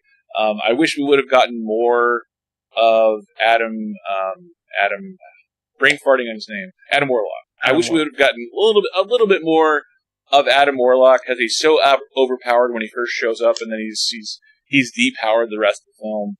So a few critiques there, but I did really like Guardians of the Galaxy Volume 3 overall. So, did you like Guardians 3? Oh, I loved it. It's gonna show up high on my list for sure. But this movie I was kind of worried about. Even though I loved the first Guardians of the Galaxy, the second one definitely took a little bit of a dive for me. I still like it, and when I rewatch it, I appreciate it even more. Has some good moments in there. So I was worried with this one, especially because of the length of time, such a big time, what, 4 years for Yeah. James Gunn to come back to this, and then he was going to DC stuff, and then we had all those other Marvel movies that were subpar with Thor: Love and Thunder, and had a bad taste in my mouth from Marvel movies of a recent. So to get this one, I'm like, oh, okay, all right, this is different. We're going with a really dark and gritty story, and I like a dark and gritty story from time to time. But I thought they just told it in the perfect way. Rocket Raccoon's my favorite character out of the Guardians, and so they made it really his story. But they also had shining moments for the rest of the Guardians, so that was great. It's not like, oh, they didn't include that one or that one. No, all of them had great moments. All of them interacted together. You got to see all the relationships and different character arcs. And that was awesome. Like everybody just had like Adam Warlock at the beginning, great moments just tearing through that place. I love that. So it kept me on my toes. It surprised me. And the villain, the most despicable Marvel villain ever. I mean, almost Thanos would be like, whoa, calm down, man. I mean, he's just so despicable, and I love that for a villain. And we didn't need to get too much backstory on him and more information. He's just evil to be evil and wants to do these terrible things. So I thought that worked out perfectly. And there's just so many good moments. It would have moments where I'm laughing, and then a few scenes later, I'm like getting choked up, almost about to have a tear. Right? It was a good balance. So I think James Gunn just directed it perfectly for me and just capped off that trilogy amazingly. Yeah, and I did like the actor playing the villain, the big bad. I can't remember his name off the top of my head, but he was also in James Gunn's DC series that's on HBO. Um, yeah, really talented actor and did a great job as the High Evolutionary. But yeah, good, great film. Your number, I think where are we at? Number two, three now? Three. Yeah. Now this is one I have not seen, but it's made a ton of money, and it's been very popular, especially in the faith-based community. Going to see it, and I believe it has 100% on Rotten Tomatoes. I think too. Does it? I didn't even know that. Yeah, wow, it's a film that everyone who's seen it seems to love this film. It's made a ton of money. I haven't seen it, but tell me about Sound of Freedom. Yeah, Sound of Freedom. Talk about something I was not expecting, super surprised by. It had me bawling in tears by the credits. I mean, such a powerful, emotional movie. It is a religious movie in a sense, so you gotta, take that with it. But even putting that aside, the story is just so important for a story to be told. I mean, it's just about something that's so terrible that happens in the world today with trafficking of people and all of that. And so it's a really tough watch. So I will warn people, like, know what you're getting into, research the movie beforehand, because it is a tough watch for some people. Like my wife almost even walked out of the theater just because it was so much emotionally for her to handle. But she stuck through it and she really ended up liking it as well. Um, but it's an interesting story. It's kind of almost like a police procedural type of movie in a way because this, I guess, hero goes on this journey to go save these kids, and you see how it plays out, and there's some twisty moments here and there, but just the it being so important for today, I think that's where I connected with it. Like, some people may not realize this type of evil stuff happens in the world, and for now people, I guess, are more aware of it, but it still tells a good story, a story you're intrigued by, you're interested in. You of course want the hero to save the kids and all that by the end, and it does play out in that type of way. It's just so captivating, so emotional. And my rule is, if you're a movie that gets me crying, you're probably going to make my top 5 list because I don't cry much on movies. So once I get a movie that makes me really get teared up, you have a very close chance of getting high on my list because I don't really usually do that with most movies. I can probably count maybe 10 times at most that's happened with all the hundreds of movies I've seen before. Now, you said this is do your research before watching the film because the subject matter is so serious, so hard to deal with. Did you do research on the subject matter of the film before going to see the film? I did not. No, it was completely a blind watch for me, and I wasn't even gonna see this one because it wasn't at my local theater right away. But then I start hearing positive buzz about the movie. It's making money. I'm like, this movie I've never even heard the title of before. It's making some money. Everybody's saying good things about it that's seen the movie. So I'm like, you know what? Let me take a look. Let's check this out for the audience out there. Let's see if it's all worth the hype of it. And it totally was. I mean, it's almost like kind of putting like real world situations, but putting like I guess John Wick into that. You know what I mean, like so, like there's action in it and things of that nature, but it's based on a true story. Like they show photos at the end of the real characters, so it just makes you connect more to it. And it's such an important story, and to be aware of these things, I think all that compiled together just it surprised me. And you give me a surprise factor too, where I'm really don't know what to expect, and I'm just super pleasantly surprised. You get points for that, and then it sticks with me. It's a movie I thought about afterwards and afterwards. I'm like, okay, if you're sticking with me this long, there has to be something about this movie. And how was Jim Caviezel in the film? I'm terrible with actors' names. Is he the main actor? Yeah, he was the guy that played Jesus in The Temptation of the Christ. Like 10 years ago. I haven't seen that one. I haven't seen either, but that's like his biggest claim to fame. He was also in not High Fidelity. He was in a movie with Jim Caviezel's done a lot of stuff. He did the Sunspot movie about the 69 Mets. Okay, yeah, I haven't seen it, and I'm terrible with actor names, but if he's the main actor, the lead actor, wonderful job. But all the supporting cast did a great job in this movie, and I was so surprised because this movie was made for such a low budget.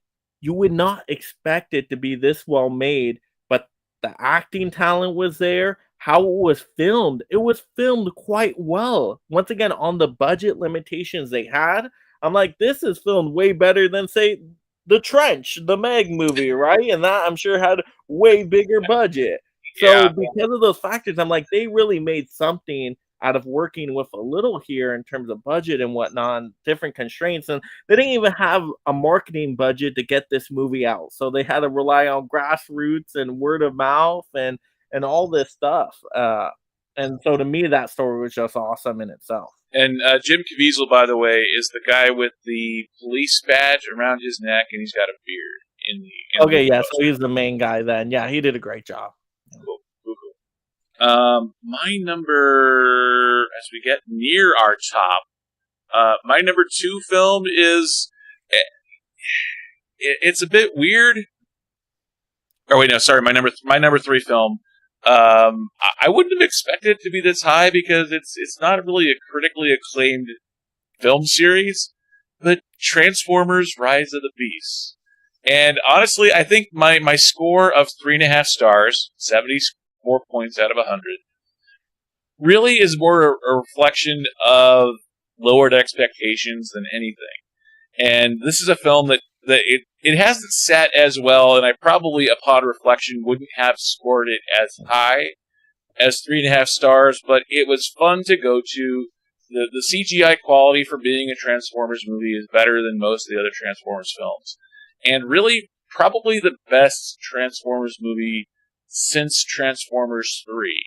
And, the Transformers film series is sort of all over the place. It's, Michael Bay goes full Michael Bay in these Transformers movies. And I know he's not directing this one. He hasn't directed this one or Bumblebee, and this is theoretically a Bumblebee sequel.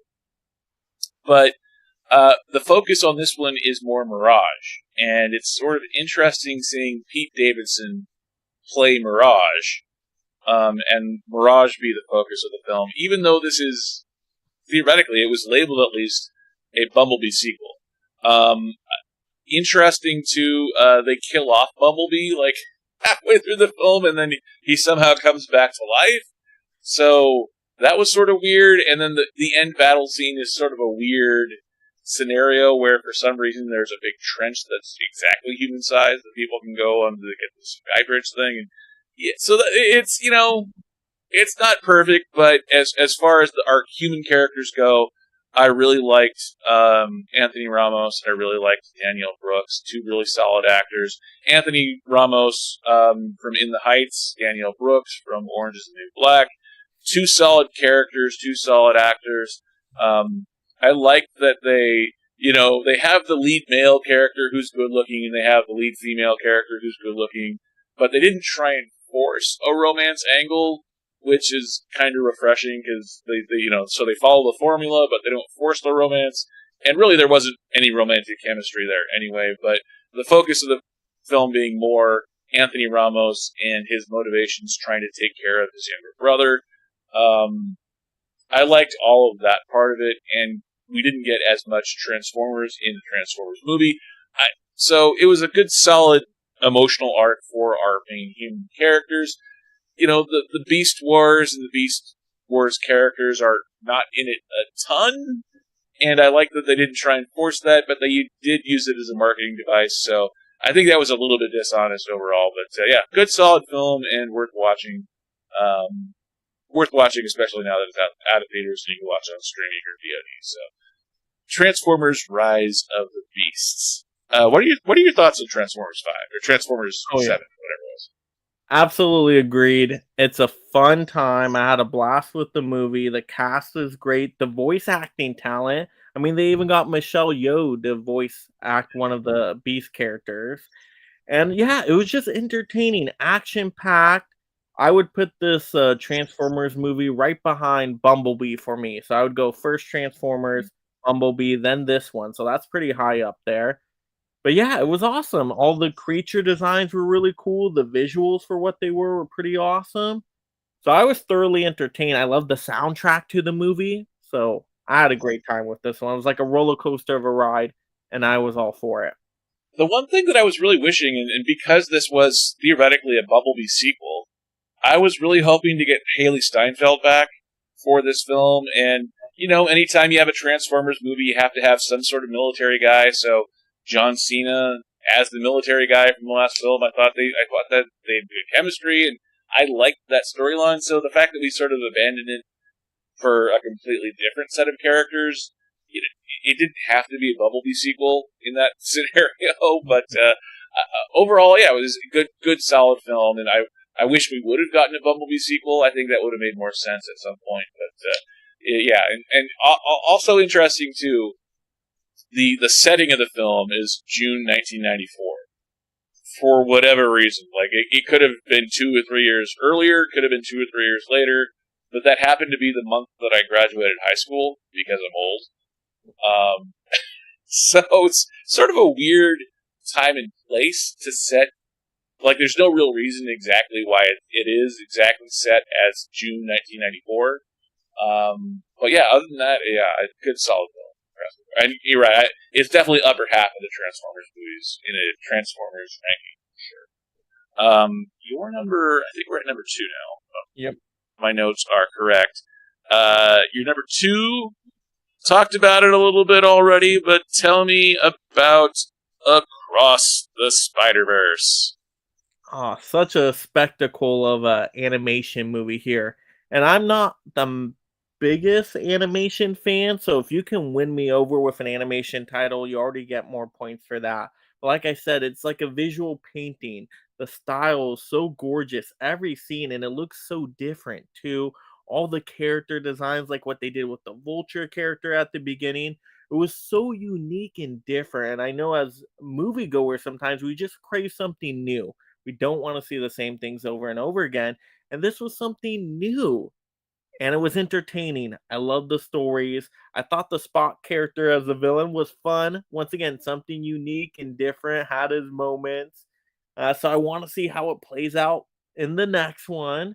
And then just all the the supporting cast characters were great. We got more, Gwen Stacy, right? We got more of her spider, yeah. So we got more of her backstory, her relationship with her dad, and all that type of stuff. I liked it. I thought it was really good. I would say maybe a little too long. Don't like it being just a part one and just kind of ending. But other than that, a very solid sequel, and hopefully they can pull off a third one to really finish strong. I agree too. It was a bit long, which is a bit surprising considering animation is really really expensive. And after seeing the test screening of the one scene at CinemaCon like a month and a half before, I was actually kind of surprised that the film wasn't already the fact that they were working on the minutia of scenes that late in a month and a half before release did surprise me a little bit.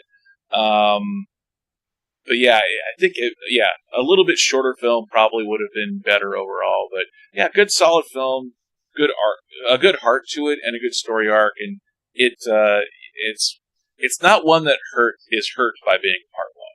And I think the fact that they changed the name from part one to Across the Spider-Verse, and then part three is like Beyond the Spider-Verse. Yeah.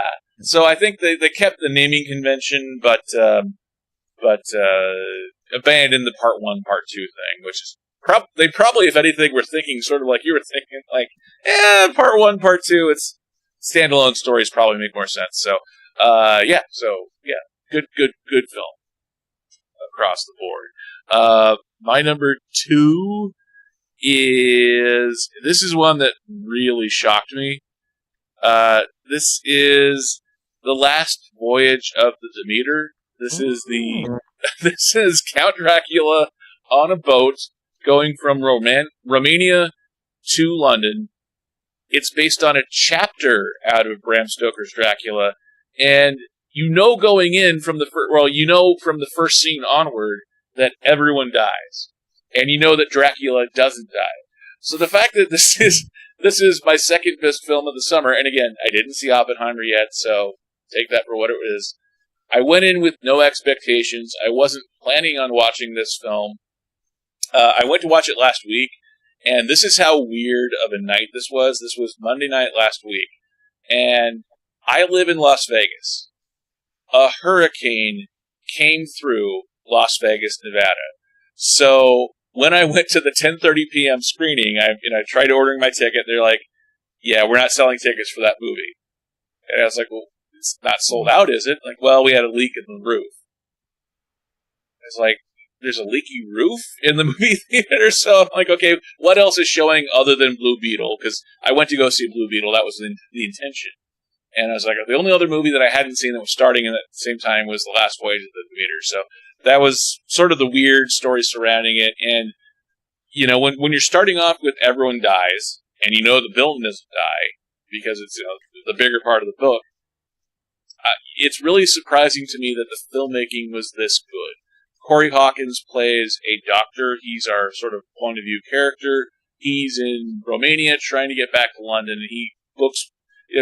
he's a working member of this crew at the last minute, and slowly, one by one, all these characters die.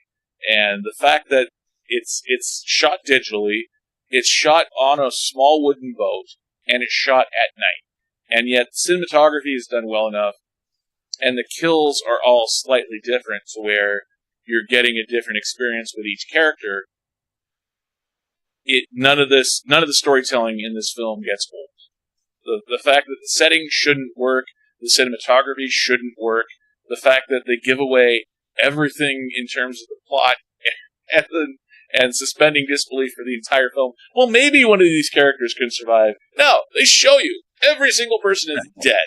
Opening scene.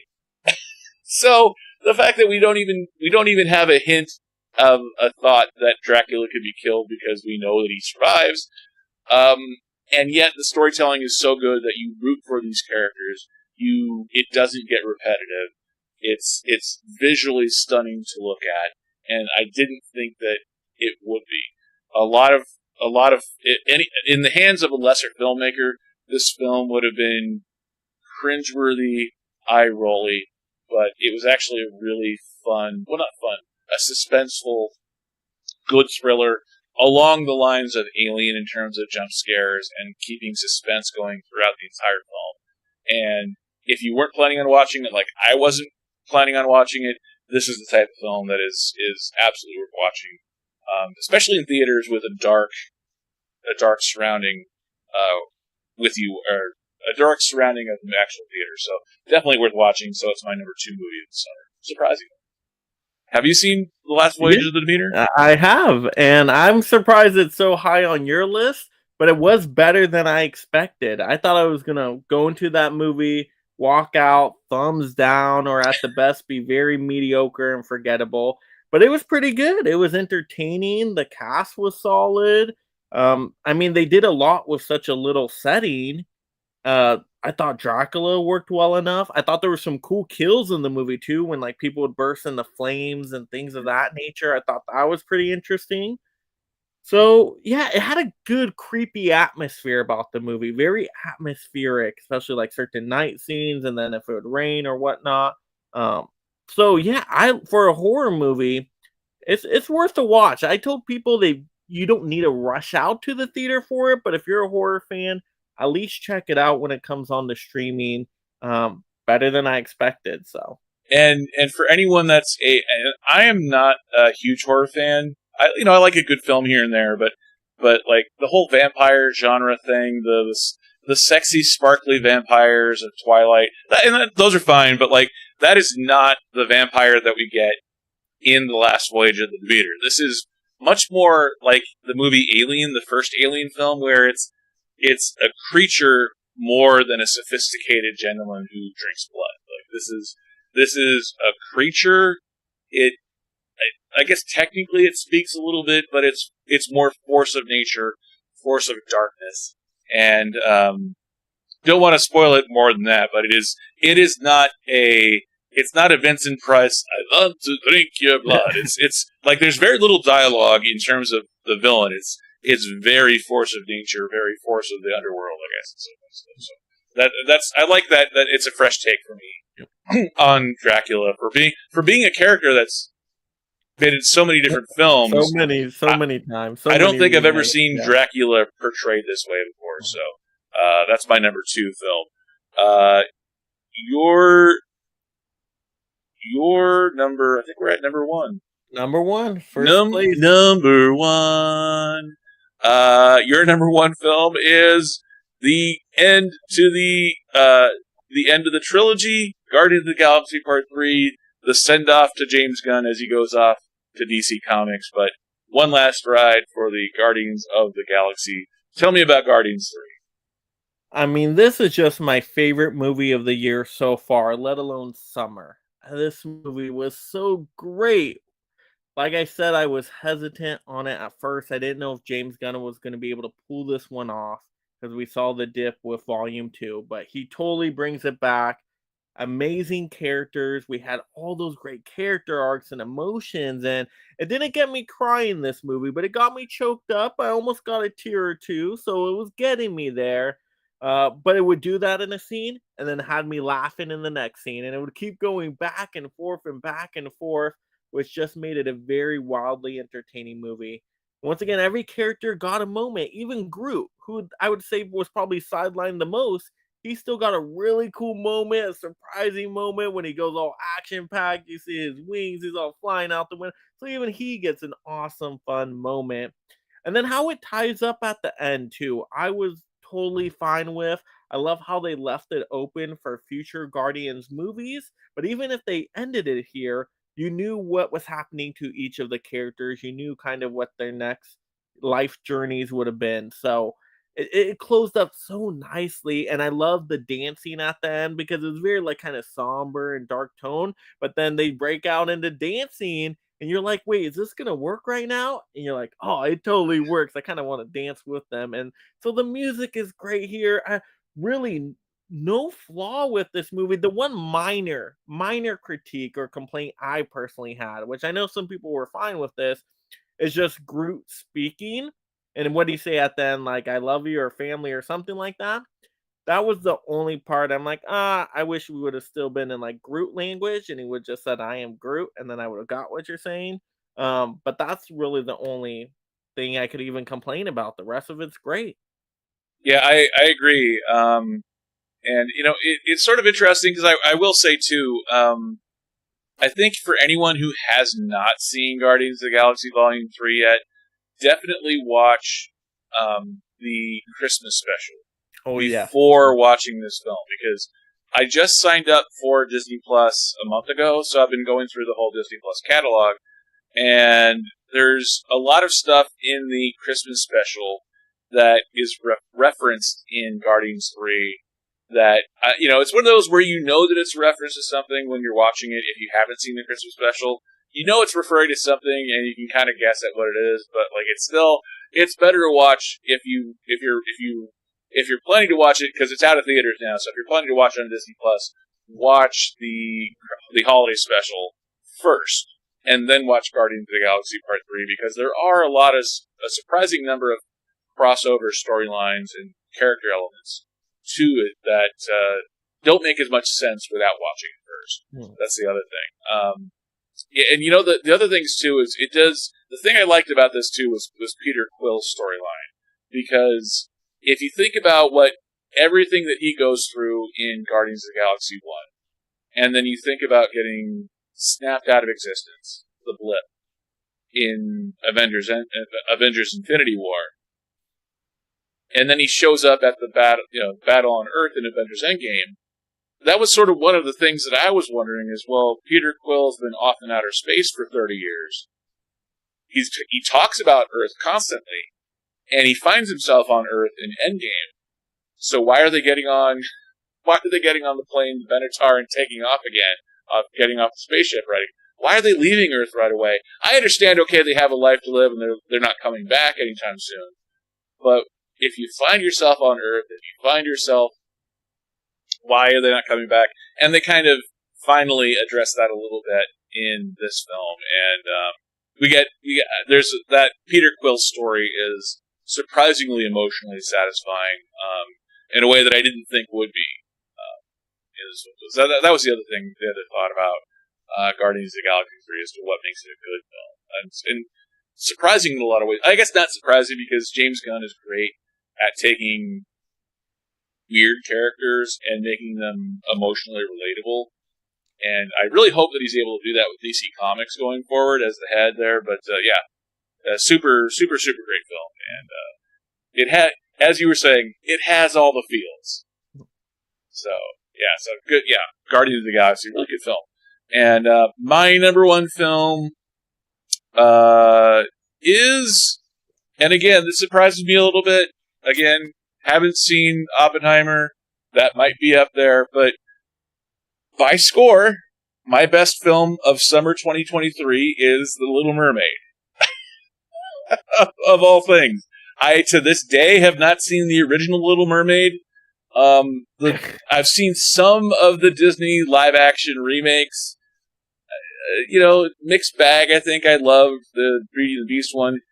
This one, it's not a perfect film, but Halle Bailey as Ariel, it does an amazing job, and especially after all of the naysayer Grinches of the world that comment about demographics and casting.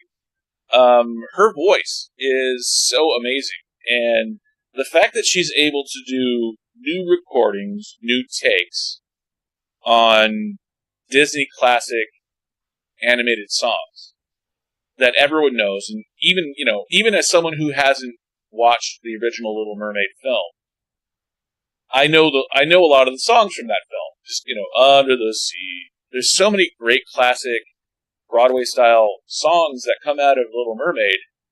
The fact that Halle Bailey is able to pick up that mantle and do a similar style of singing without doing without completely reinventing the character or the plot or the style, which is sort of like, I think generally is what you do with a remake, is generally speaking, they, make it your own sort of thing.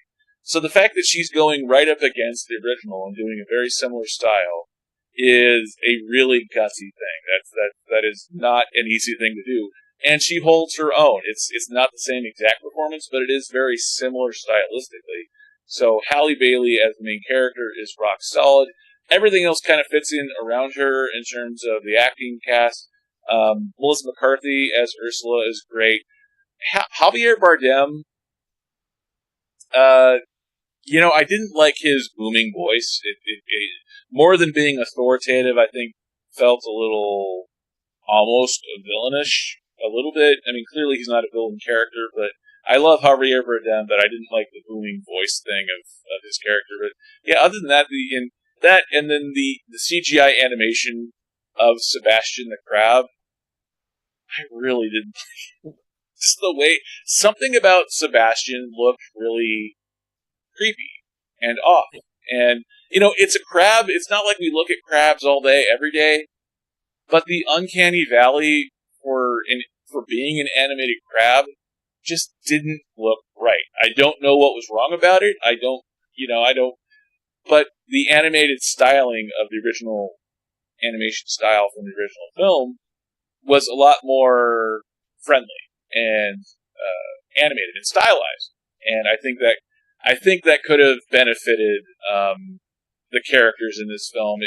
It didn't bother me with the fish, and it didn't bother me with Aquafina, but for whatever reason, Sebastian the Crab just looked awful. And even as he swims and like the tail, his back legs are sort of propelling him through the water, it just looked off. And I don't know what it was about it, but it just looked bad. But yeah, overall though, the music was great, new songs. I will say the one thing is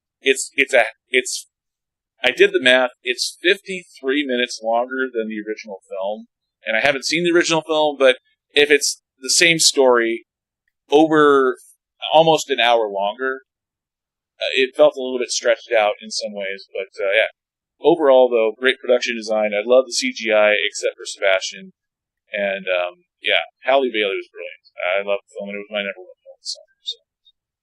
Did you see The Little Mermaid, and did you like it? I did. So I liked it overall. I didn't love it or anything. It's not like one I want to rewatch a whole bunch of times.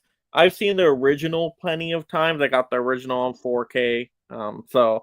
Uh, the nice thing about this remake is they do a couple things different from the original story. So it does surprise you a little bit. So it's kind of a fresh take. The casting was great, as you mentioned. Had no issues with the cast. The singing was really good. The songs were awesome. I thought Aquafina was a standout. Actually, I thought she was really good in there.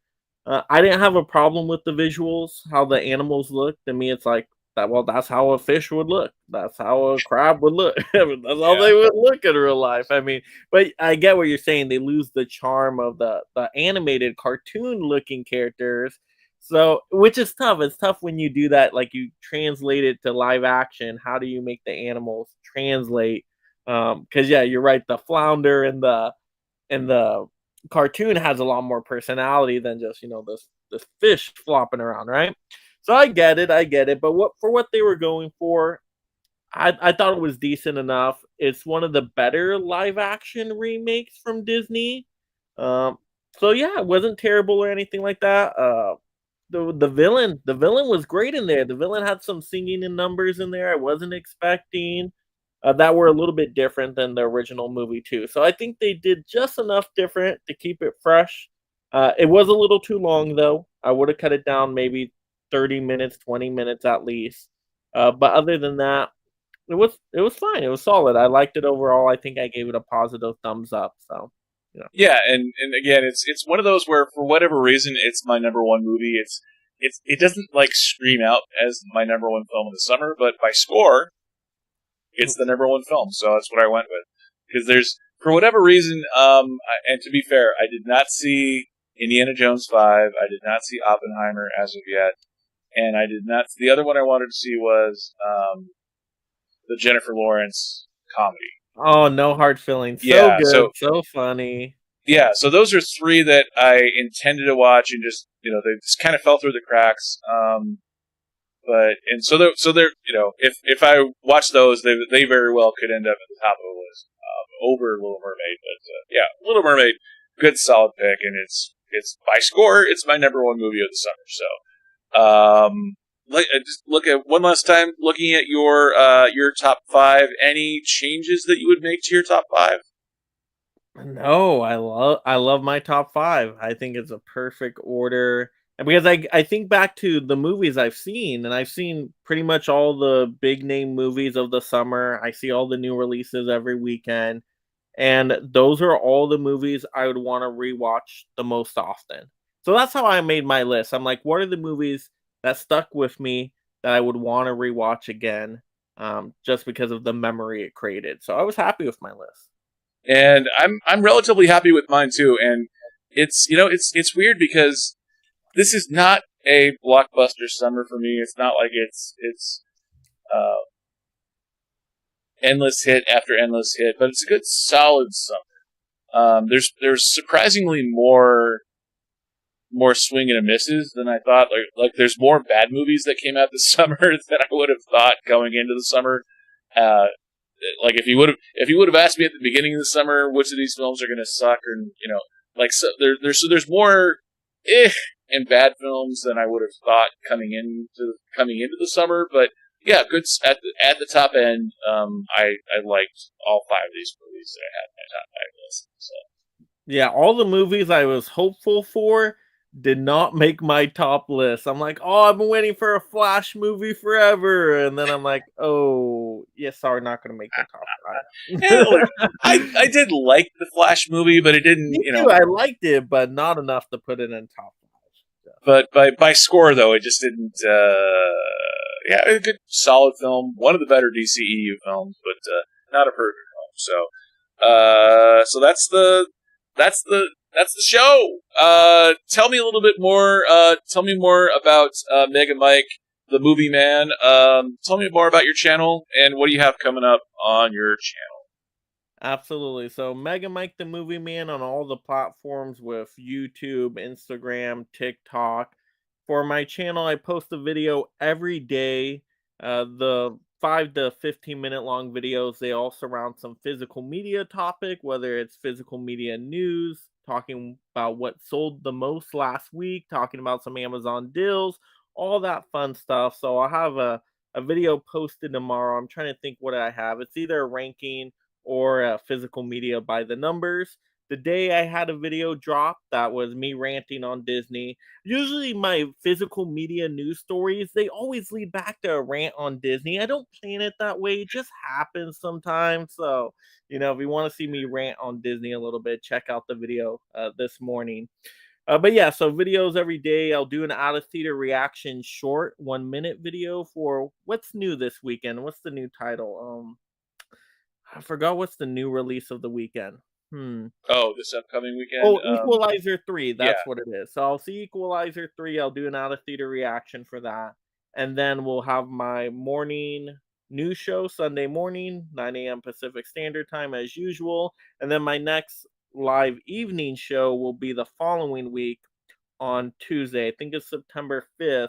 We'll be doing a top 5 movies each from a panel of, I believe we have 6 people on there, of adapted movies from books or stage plays. It's our favorite of those adapted movies. It's going to be like a roundtable discussion going over our top 5 and honorable. So that's going to be super fun if you're into those kind of live streams.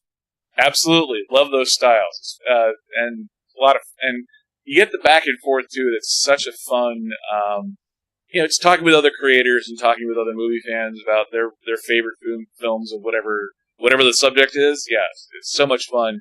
And I caught one of your live streams last week, and it was a lot of fun seeing all the different creators from across the YouTube sphere talking movies. So yeah, your crosstalks are a lot of fun to watch. Yeah, we're gonna have to get you on one of those soon. Yeah, maybe in a month or so. Yeah. Let me know whenever, when, and if it's we'll work our schedules out, and I will be happy to come on. Absolutely, I'm looking forward to the discussion. Mega Mike, the Movie Man, thank you for so much for coming on. And oh, by the way, anyone who would like to support Mega Mike the Movie Man, be sure to obviously like, subscribe, but also his Patreon and his merch store, links in the description below this video. So thank you so much for coming on. Thanks for watching, everybody, and I will see you guys next time. See everybody. By the way, look over here, or whatever it is in the YouTube recommended. Be sure to click like, subscribe, and there's some sort of a best suggested video up here coming up. So, thank you everybody. See you next. Thank you everybody, and see you next time. See you.